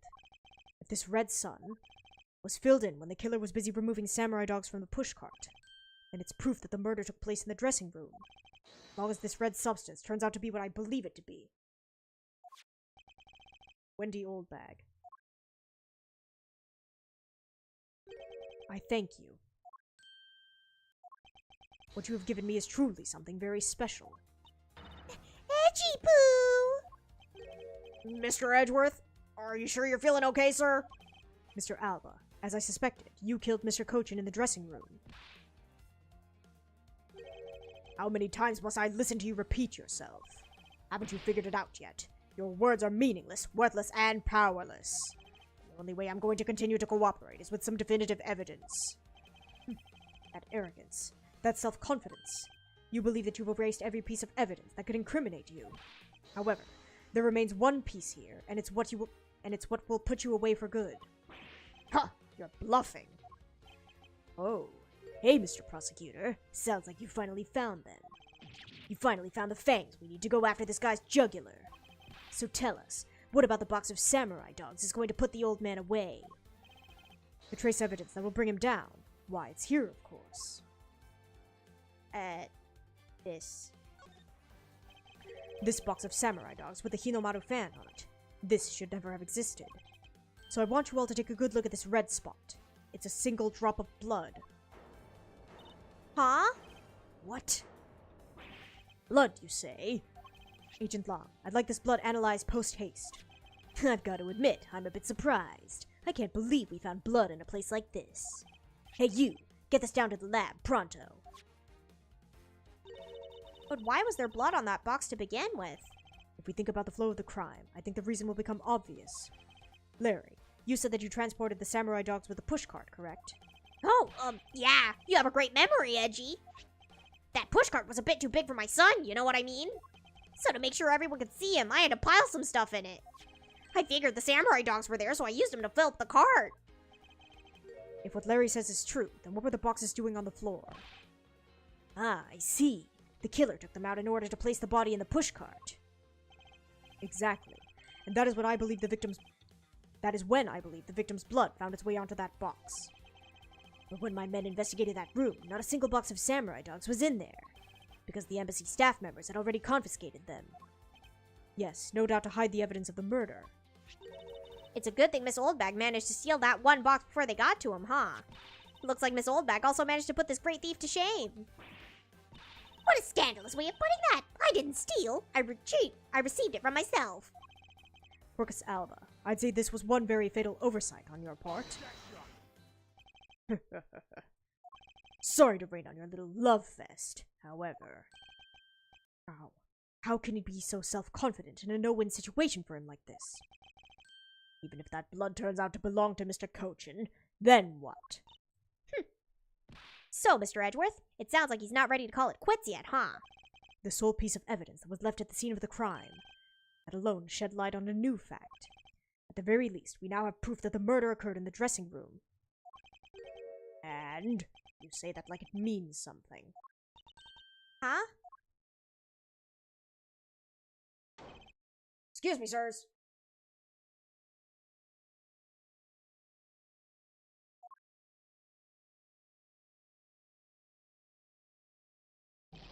Report. What were the results of the analysis? Sir, the analysis came back and confirmed that the red substance is blood. I knew it. With this, Quercus Alba. Mr. Edgeworth, I wonder if you might humor my question. Your question? Oh. The one from before, have you forgotten? Even if that is Mr. Cochin's blood, what difference would it make? Like we already told you, it proves that the crime scene was that dressing room. But it doesn't prove that I am your killer, does it? That's... He has a very good point. The blood on that box doesn't prove that Mr. Alba is the killer. Then, this evidence, it's meaningless? It can't be. We were so close, sir. I want to smack that smug look off of his face. Come on, there's gotta be something we could do. Finally found a solid piece of evidence. There must be something I can expose with it. I can't think of a single thing.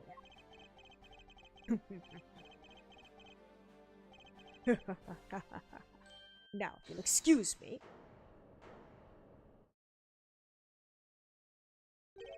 Who was that? It's too late. I won't allow anyone to stop me now. It wasn't me, pal. And it wasn't me this time either. It wasn't me either. It was me! Why did you... Because I haven't finished reporting everything to you yet, sir. There's more. What? Hurry up and spit it out. Yes, sir! That blood I mentioned. It's not of the same blood type as the victim's blood. No! What? What do you mean it's not the same type? You mean it's not the victim's blood? If it isn't his, then who the hell's is it? I don't know, sir. All I know is it's not the same blood type as the victim, sir. What should we do now, Mr. Edgeworth? I have no idea what's what anymore. Neither do I.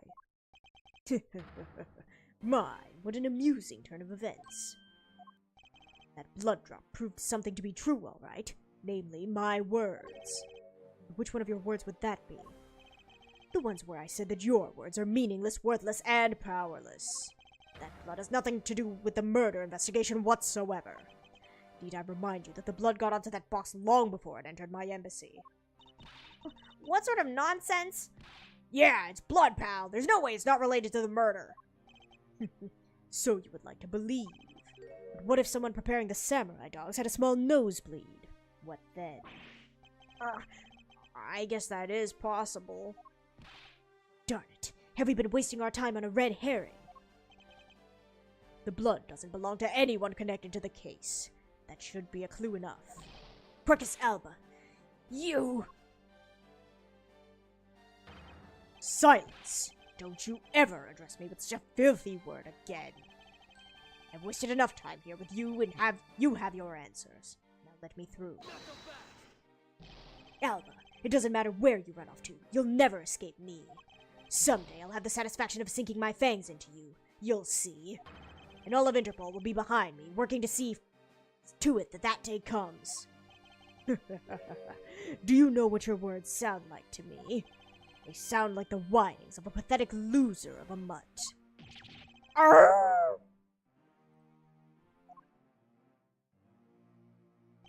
Is this really the extent of all we can do? Is the blood really from someone completely unrelated to the case? Is there another possibility? Someone else other than the victim? Just when I thought I had him backed into a corner, it is I who's been backed into one. In a situation like this, what would that man do? If you guys haven't noticed, he is currently referencing Phoenix Wright, Ace Attorney, who he will never mention by name. What would he, who can turn any desperate situation around, do? Turn it around. That's it! I must turn my way of thinking around. It's not whose blood is this, it's whose blood could get onto the box like this. And if I think about it that way, if the blood got onto the box when the body was being placed into the pushcart, then the owner of said blood must have been in the dressing room at the time. And there's only one person who that could be. The name that shalt not be named. Well, I must praise you for trying so hard. It's because of you kids that I was removed from center stage. Be forced to live out the rest of my life in the shadows, unfortunately. But it's not a total loss, as the underworld will allow me more freedom than you'll ever know. Freedom like what the raven feels as it flies through the dark night sky. Can't lay a finger on me, not now or ever. The arm of the law is powerless before me.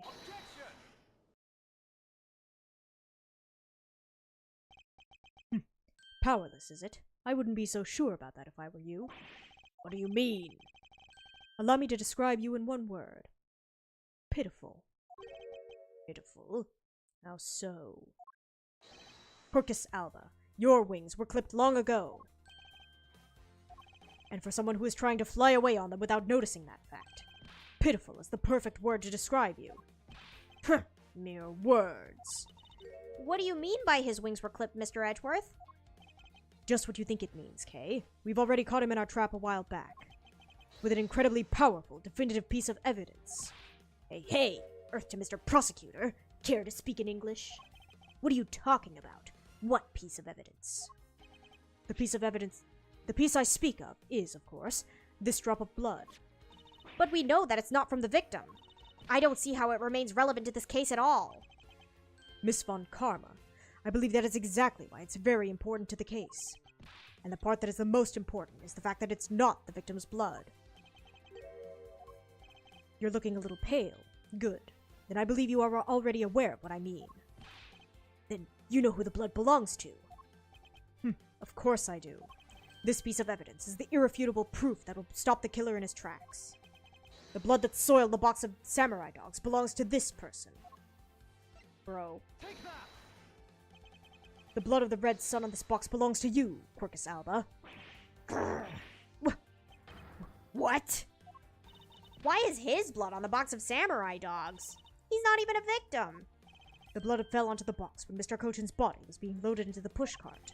At the time, the only two people in the dressing room were the victim and his killer. So that's what you mean. If the blood doesn't belong to the victim, then there's only one other person it could belong to. Yes, and that person is the murderer himself. That's the only logical conclusion. But Mr. Kochin was the one who was stabbed, sir. Why would Mr. Alba have been the one who was bleeding? What if during the murder, Mr. Kochin had fought back? You mean, if before Mr. Alba could kill him, Mr. Kochin managed to wound Mr. Alba? Yes, and I believe we have a piece of evidence that proves he was bleeding then. What is the piece of evidence that shows that Mr. Alba was probably bleeding at the time? Take that! Mr. Alba, you bear on your body a great wound. That was from when Damask II attacked me with a pair of scissors. Yeah, that happened way after he was in the dressing room. Ah, but is that really what happened? You can manufacture a weapon by smearing blood on it, so I can't just accept that as a fact. Shall we try a test, Mr. Alba, and see if the shape of your wound matches the scissors? You really are something else, Mr. Edgeworth. You don't let a single thing slip you by, no matter how insignificant the possibility. You're one to talk, Mr. Alba. You've managed to give the law the slip for 10 years as the smuggling ring's leader. No matter the danger, you can hide every last ounce of fear and anxiety from everyone. You truly are a one-of-a-kind criminal. I am the master of my fear. However, to think that a person such as you could miss such a large thing. You believe I've overlooked something. You said that my wound was caused by Mr. Kochin. That it was caused here in the theater's dressing room. In one of the theater's dressing rooms, right? Yes, that is correct. I'd like to point out that that is simply not possible.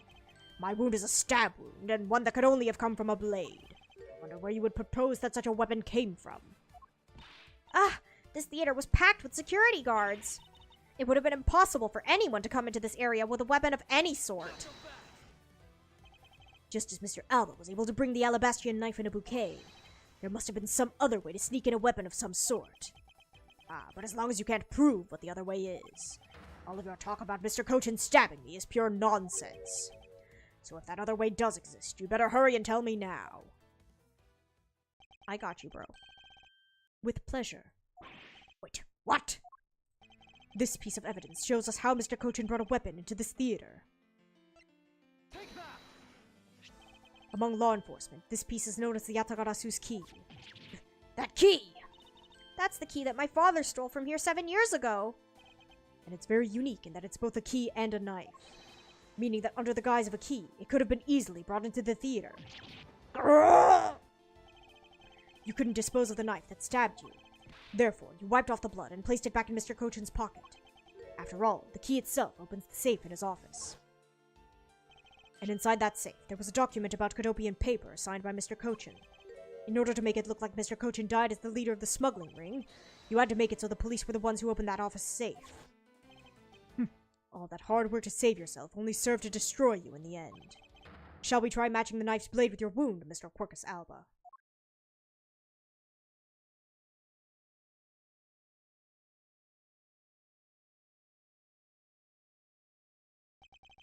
And that is what some may call the coup de grace. Impossible. You can't take me down. Swine, all of you! Especially Manny Kochin. This is all because of that man's betrayal. He sought to steal control of the smuggling ring from me by removing me as ambassador.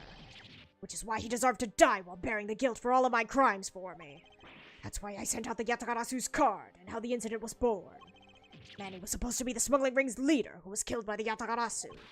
But I had yet another reason. Yet another story that was supposed to play out. Manny's death was supposed to bring everything to a close. And I would have gotten away with it too if it wasn't for you meddling prosecutors. Is that a Scooby-Doo reference? Mr. Alba, I'm afraid there's one more question I forgot to ask. This country's, or Alabast's, which country's court would you like to face first? Either way, it's game over for you. Edgeworth!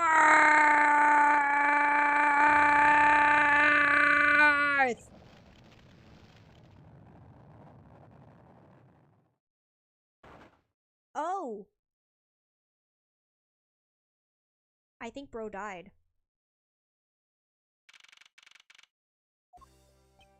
Phew, this is it, the big day. It's Mr. Alba's trial today. And next week, he's scheduled to stand trial in his own country of Alabast. Francisca's heading that one.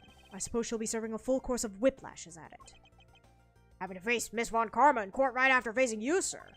Ugh, I don't even want to think about what that would be like. I caught a glimpse of Mr. Alba as he was being escorted into the courthouse. And boy, he looked about as glum as I do the day I get my monthly paycheck. You know, I've been thinking. That flight attendant and even Mr. Portsman were all Mr. Alba's secret agents. Correct.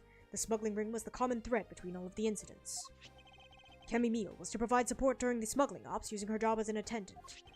And Mr. Portsman was to manipulate trials related to the ring to end in their favor. Ugh, GoU Airlines and even the prosecutor's office. No one was safe from the smuggling ring, huh, sir? I suppose there are even more members of the ring spread throughout the world. Yeah, sounds like such a big op that I can't even begin to imagine what it's like. What is it, detective? Nothing. It's just, well, come to think of it, Mr. Ernest Amato's trial is also scheduled for later today, sir. I'm aware of that. Mr. Amano has been working with the smuggling ring now for over 10 years. He used the Amano Group's various connections worldwide to assist the ring. But all of that has come to an end as his conglomerate is now undergoing harsh scrutiny. I owe Mr. Amano a debt of gratitude, but he must pay his debt to society. Well, with the arrest of both Mr. Alba and Mr. Amano, I guess that about racks up the KG-8 incident as well, huh? I suppose so. The real killer in the KG-8 incident 10 years ago was Manny Kochin. And 7 years ago, the killer in the second KG-8 incident was Mac Rell. Those two facts are the unshakable truth, however. It seems that a lot of effort was put into hiding these and other truth from us, and I will expose it all at the trials today. You're solving cases left and right today, aren't you, sir? CCU and Dade Man. Perhaps now, these two brave souls who tried to make the truth known can rest in peace. Dade Man mention! By the way, I received some gifts from Ambassador Polino. Shrimp. Oh. Shrimp, crab, beef. I don't need any of these, so I'm giving them to you. What? Seriously, sir? Wait. Actually, I don't think I want them anymore. The way you're holding them, Don't tell me they're just coupons, sir. Detective Gumshoe, have you not read the paper recently? Ever since the two countries became Cadopia again, its economy has changed. Really? And it seems that Ambassador Polino has reaped a few benefits of his own from it. He's been announced as the official ambassador of the newly reunified Cadopia. Who is this? Is it Long? Ah, but what a pity. Even though every item he said is a treasure, you don't seem all that interested. Oh, wait, that's okay. Ah, but what a pity. Even though every item he sent is a treasure, you don't seem all that interested. Well, if you don't want them, I could give them to my lovely assistant, Kay. Wait, that's not what I said. So, Mr. Edgeworth, please let me have them, sir. Actually, come to think of it, where is Kay? How come she's still not here? Hey, you gotta be more alert than that. Eek! I can't believe you didn't notice. I was even mimicking Mr. Edgeworth's voice for a bit. She was mimicking... Okay. I totally didn't notice you or realize that voice was you. Lang Zi says, ferocious love blooms with each new spring. Agent Long, a pleasant surprise to see you here. It's been a long time since I set foot in a courthouse, but I wasn't going to miss watching the guy who screwed up my country finally get what's coming to him. Well, that and something else. I wanted to see you in action in court. That's so, Agent Long. We flushed out all the counterfeit bills, so Jean-Fa is finally at peace again. And it's all thanks to you. So I just want to say, thanks. Wow, I never thought I'd see the day old Wolfie said thanks to Mr. Edgeworth. I should be the one thanking you, Agent Long. If you hadn't negated Mr. Alba's extraterritorial rights, I would not have been able to bring him to trial. I believe the victory belongs to both of us in this case. A shared victory, huh? Look, don't get me wrong. I'll still never forgive you, prosecutors. And I have zero interest in that truth thing you talked about in court. I've always done things my own way, and that's not about to change. You got that? I see. Well, I believe you should follow your own creed when you do your job. Yeah, and if there's ever someone your precious truth can't catch, feel free to sit around and cry about it all you want. But as for me, I'm going to get that person no matter what. All right. It's about time for the trial to start. I will see you later. I'll be watching your performance from the gallery. I'm looking forward to this. I prepared a whole ton of ticker tape for today's victory, sir. I'll help throw some around when Mr. Edgeworth wins. Hope you've got enough, because I'm going to call up my men as well. A modest amount of ticker tape goes a long way. Don't be shy, Edgeworth. Scene shifts to the courtroom, and the final act of this long tale begins.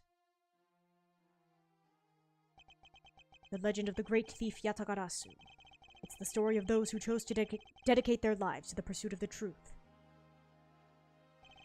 Prosecutors are those who seek a guilty verdict for the defendants they meet. And to that end, you have no choice but to win by any means necessary. That creed was forced on me since I was very young. However, I no longer think that is all we prosecutors are. And that's because...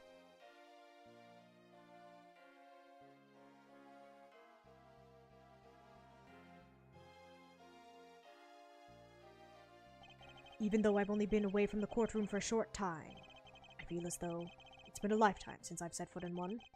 And today, more than any other day, I feel the fight within me rising. Banger game. Let's freaking go.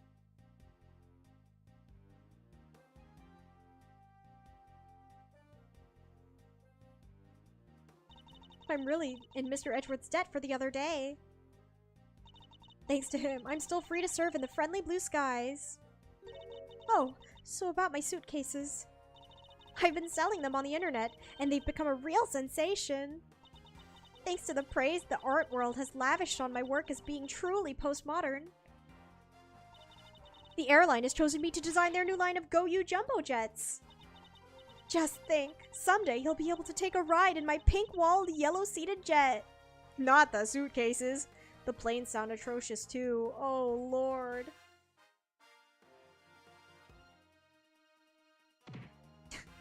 I love Zinc LeBlanc. Edgeworth! Ah, that rudeness of a rude man!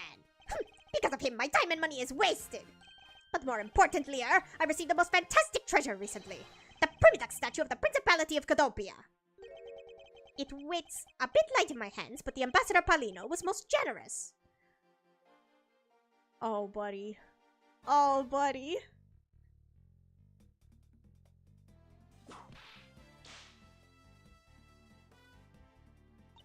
We finally caught Agent Hicks's killer, and I was able to witness Mr. Alba's teary eyes. It feels good to finally bring everything to a close. I received another offer from Interpol to work another case in cooperation with them. However, the Cadopian courts await.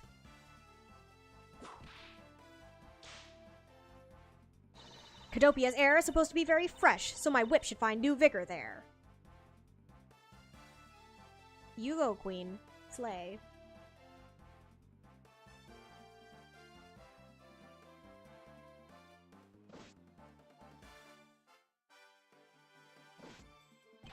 This little patrolman has been fired as of today, sir!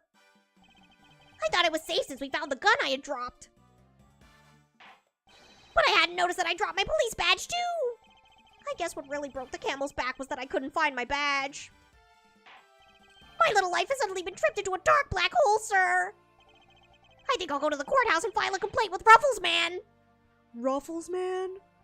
Beacons. Poor guy.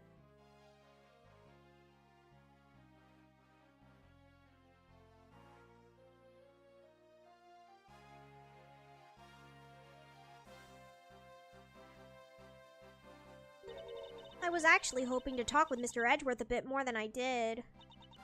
But I've got to get going and return to Europe. I've still got a long way to go and a lot of stuff to study there. Next time I help Mr. Edgeworth on a case, I'm going to do it as a real forensic scientist. I'm sure he's going to need all the help I can give him, scientifically. Ah, this Emma is so cute. I fear for the future.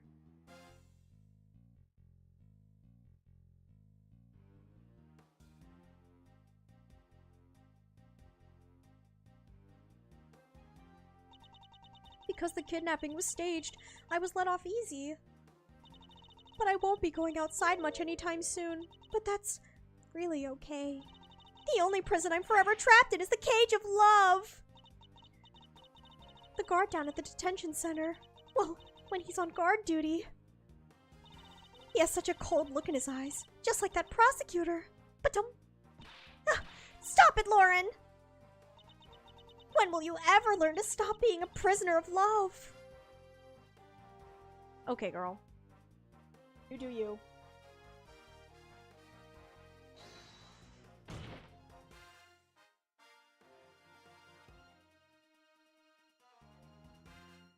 It appears there are all sorts of drama that take place outside of courtrooms. Since we judges are here day in and day out, I've only heard a few rumors, but... apparently, Mr. Edgeworth teamed up with a thief and became a detective. Maybe I should team up with a bailiff and try to become a lawyer or something. Okay. Okay, Udgy.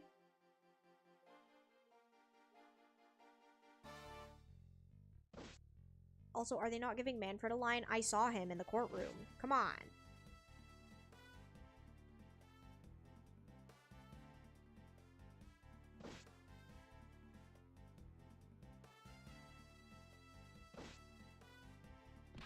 Phew! I barely escaped death yet again! Yeah, but boy were we lucky to have Mr. Edgeworth help us out, huh? Yeah, but because I lost the key, I got fired from my security guard job. Don't let it get you down, Maggie. You still got me. You're right, sir. I won't be sad. I'm gonna pick myself up and get through this. I wonder what my next job should be. Oh, this is actually kind of fun.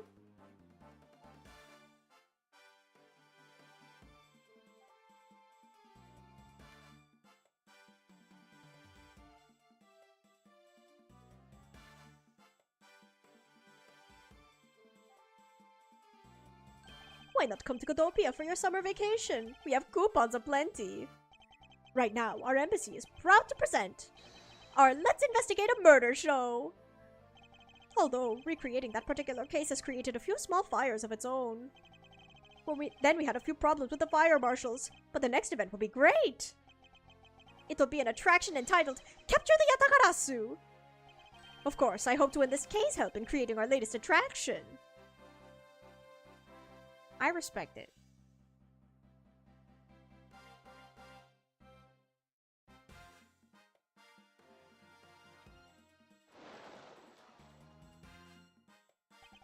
I can't believe that Mindy ditched me and went to Japan.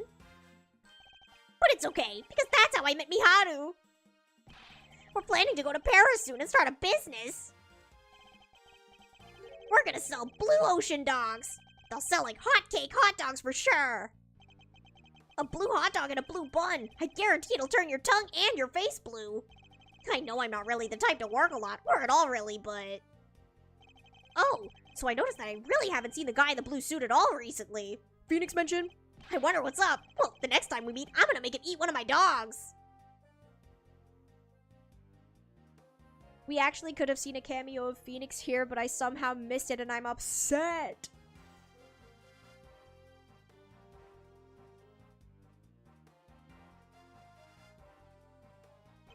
I gave testimony in court today as a member of the Yatagarasu. Yo, Mr. Bad, you look well, all things considered. By the way, have you noticed that elements within the ring have begun moving? They're probably fighting over who should succeed, over who should be the next boss. Although, to be honest, I wish I could forget I'd ever heard of that smuggling ring. Long Zi says, thoroughly bite the poisonous snake from head to tail. No one runs afoul of the law and escapes this wolf's fangs. I'll get you all yet. Ah, youth. When did I become so old, I wonder? I've begun noticing the gray hairs in my beard more. I'm thinking of retiring my mirror. Uncle Bad! And yeah, the boat. I'm so upset. Beanie cameo, where?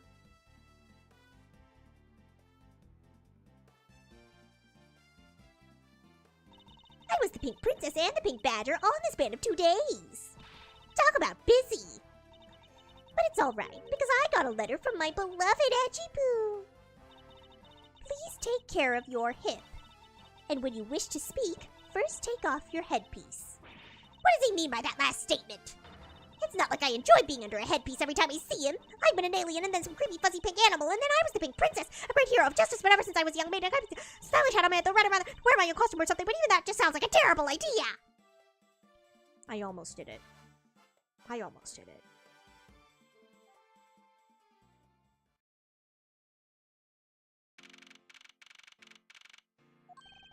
Whoop! I feel so much better now that the trial's over. And as always, your legal prowess was top-notch, sir. Yeah, nothing beat the look on Mr. Alba's face when you revealed the ring's secrets. I was amazed. You're like a totally different person when you step into a courtroom. Mr. Edgeworth is always 10 times fiercer in court. Based on the information Mr. Alba offered up, they've begun a large-scale operations to clean up the rest of the ring, which I'm happy to leave to Francisca and Agent Long. So what are your plans now, Kay? Oh, well, we've taken care of the creep who killed my father, so I'm not sure. Hey, I know. Maybe I'll just keep on being Mr. Edgeworth's assistant. Are you still trying to steal my job, pal? Just kidding, just kidding. I can't steal something so important to you, Gummy. Phew, what a relief. Hey, Yes? even after all that's happened, are you still planning to become a great thief? Of course. But I don't want to tarnish the legend of the noble Yatagarasu, so I'm going to hold off on doing anything until I make a tight 3-person team of my own. A 3-person team? A 3-person team of young beauties the same age as me if possible. With those criteria, I doubt you'll find the 2 other people you need. Actually, I can recommend some people for Kay. But we'll talk about that after we finish all the games, if I remember. My father chose to fight for the truth. I think that's what was so noble about him. So you see, Mr. Edgeworth, the only things I will ever steal are the truths that have been hidden away. I'm going to work extra hard to make the world where the Yatagarasu isn't needed. Let's both strive for such a future. Well, I guess it's time for me to get going. See. Hey, keep your chin up and stay strong, okay? And don't be a stranger. Don't worry, I'll be back. I'll make sure to break the lock on the window and sneak in. If you could, I'd appreciate it if you came through the building's front door. It's okay, Mr. Edgeworth. The lock on my window at the home has been broken for forever. Oh, one last thing before I go. Let's take a group picture, just the three of us. Yeah, commemorative photo. Every big case has to end with one. No. Hey, why not? Don't tell me you're camera shy, Mr. Edgeworth. Of course not, Detective. Come on, Mr. Edgeworth. I'm taking the picture now. Hey, come back here. Mr. Edgeworth, you can't run away from this, sir. Ah, hey, Detective Gumshoe. Stop that. I can't be seen doing that. Okay, I'm totally taking it now. Say cheese. Thus, the long tale of the KG-8 incident came to a close. It saw the demise of a smuggling ring and the birth of a little great thief. But there is little time to rest and relax. For I am eager to tackle the next investigation into a new case. For I'm eager to tackle the investigation into a new case. The reason for my eagerness is I want to pursue the truth, and I want to believe in the strength of those who use the power of the law for good. As someone who has chosen to live my life as a prosecutor, that is my new creed. They're so cute. My beloveds.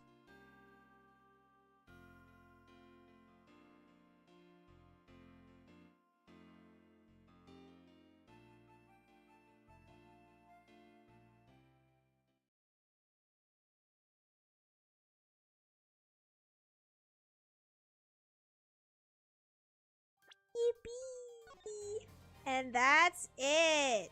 Thank you guys so much for sticking with me through this. I appreciate it. We're not going to start the next game right away, since I only have a couple more weeks left here in Korea, so ideally I'd like to start it in the US once I get back home. So we'll figure something out for the next couple weeks. Until then, thank you guys so much for coming, and hopefully I'll see you next time. Bye-bye!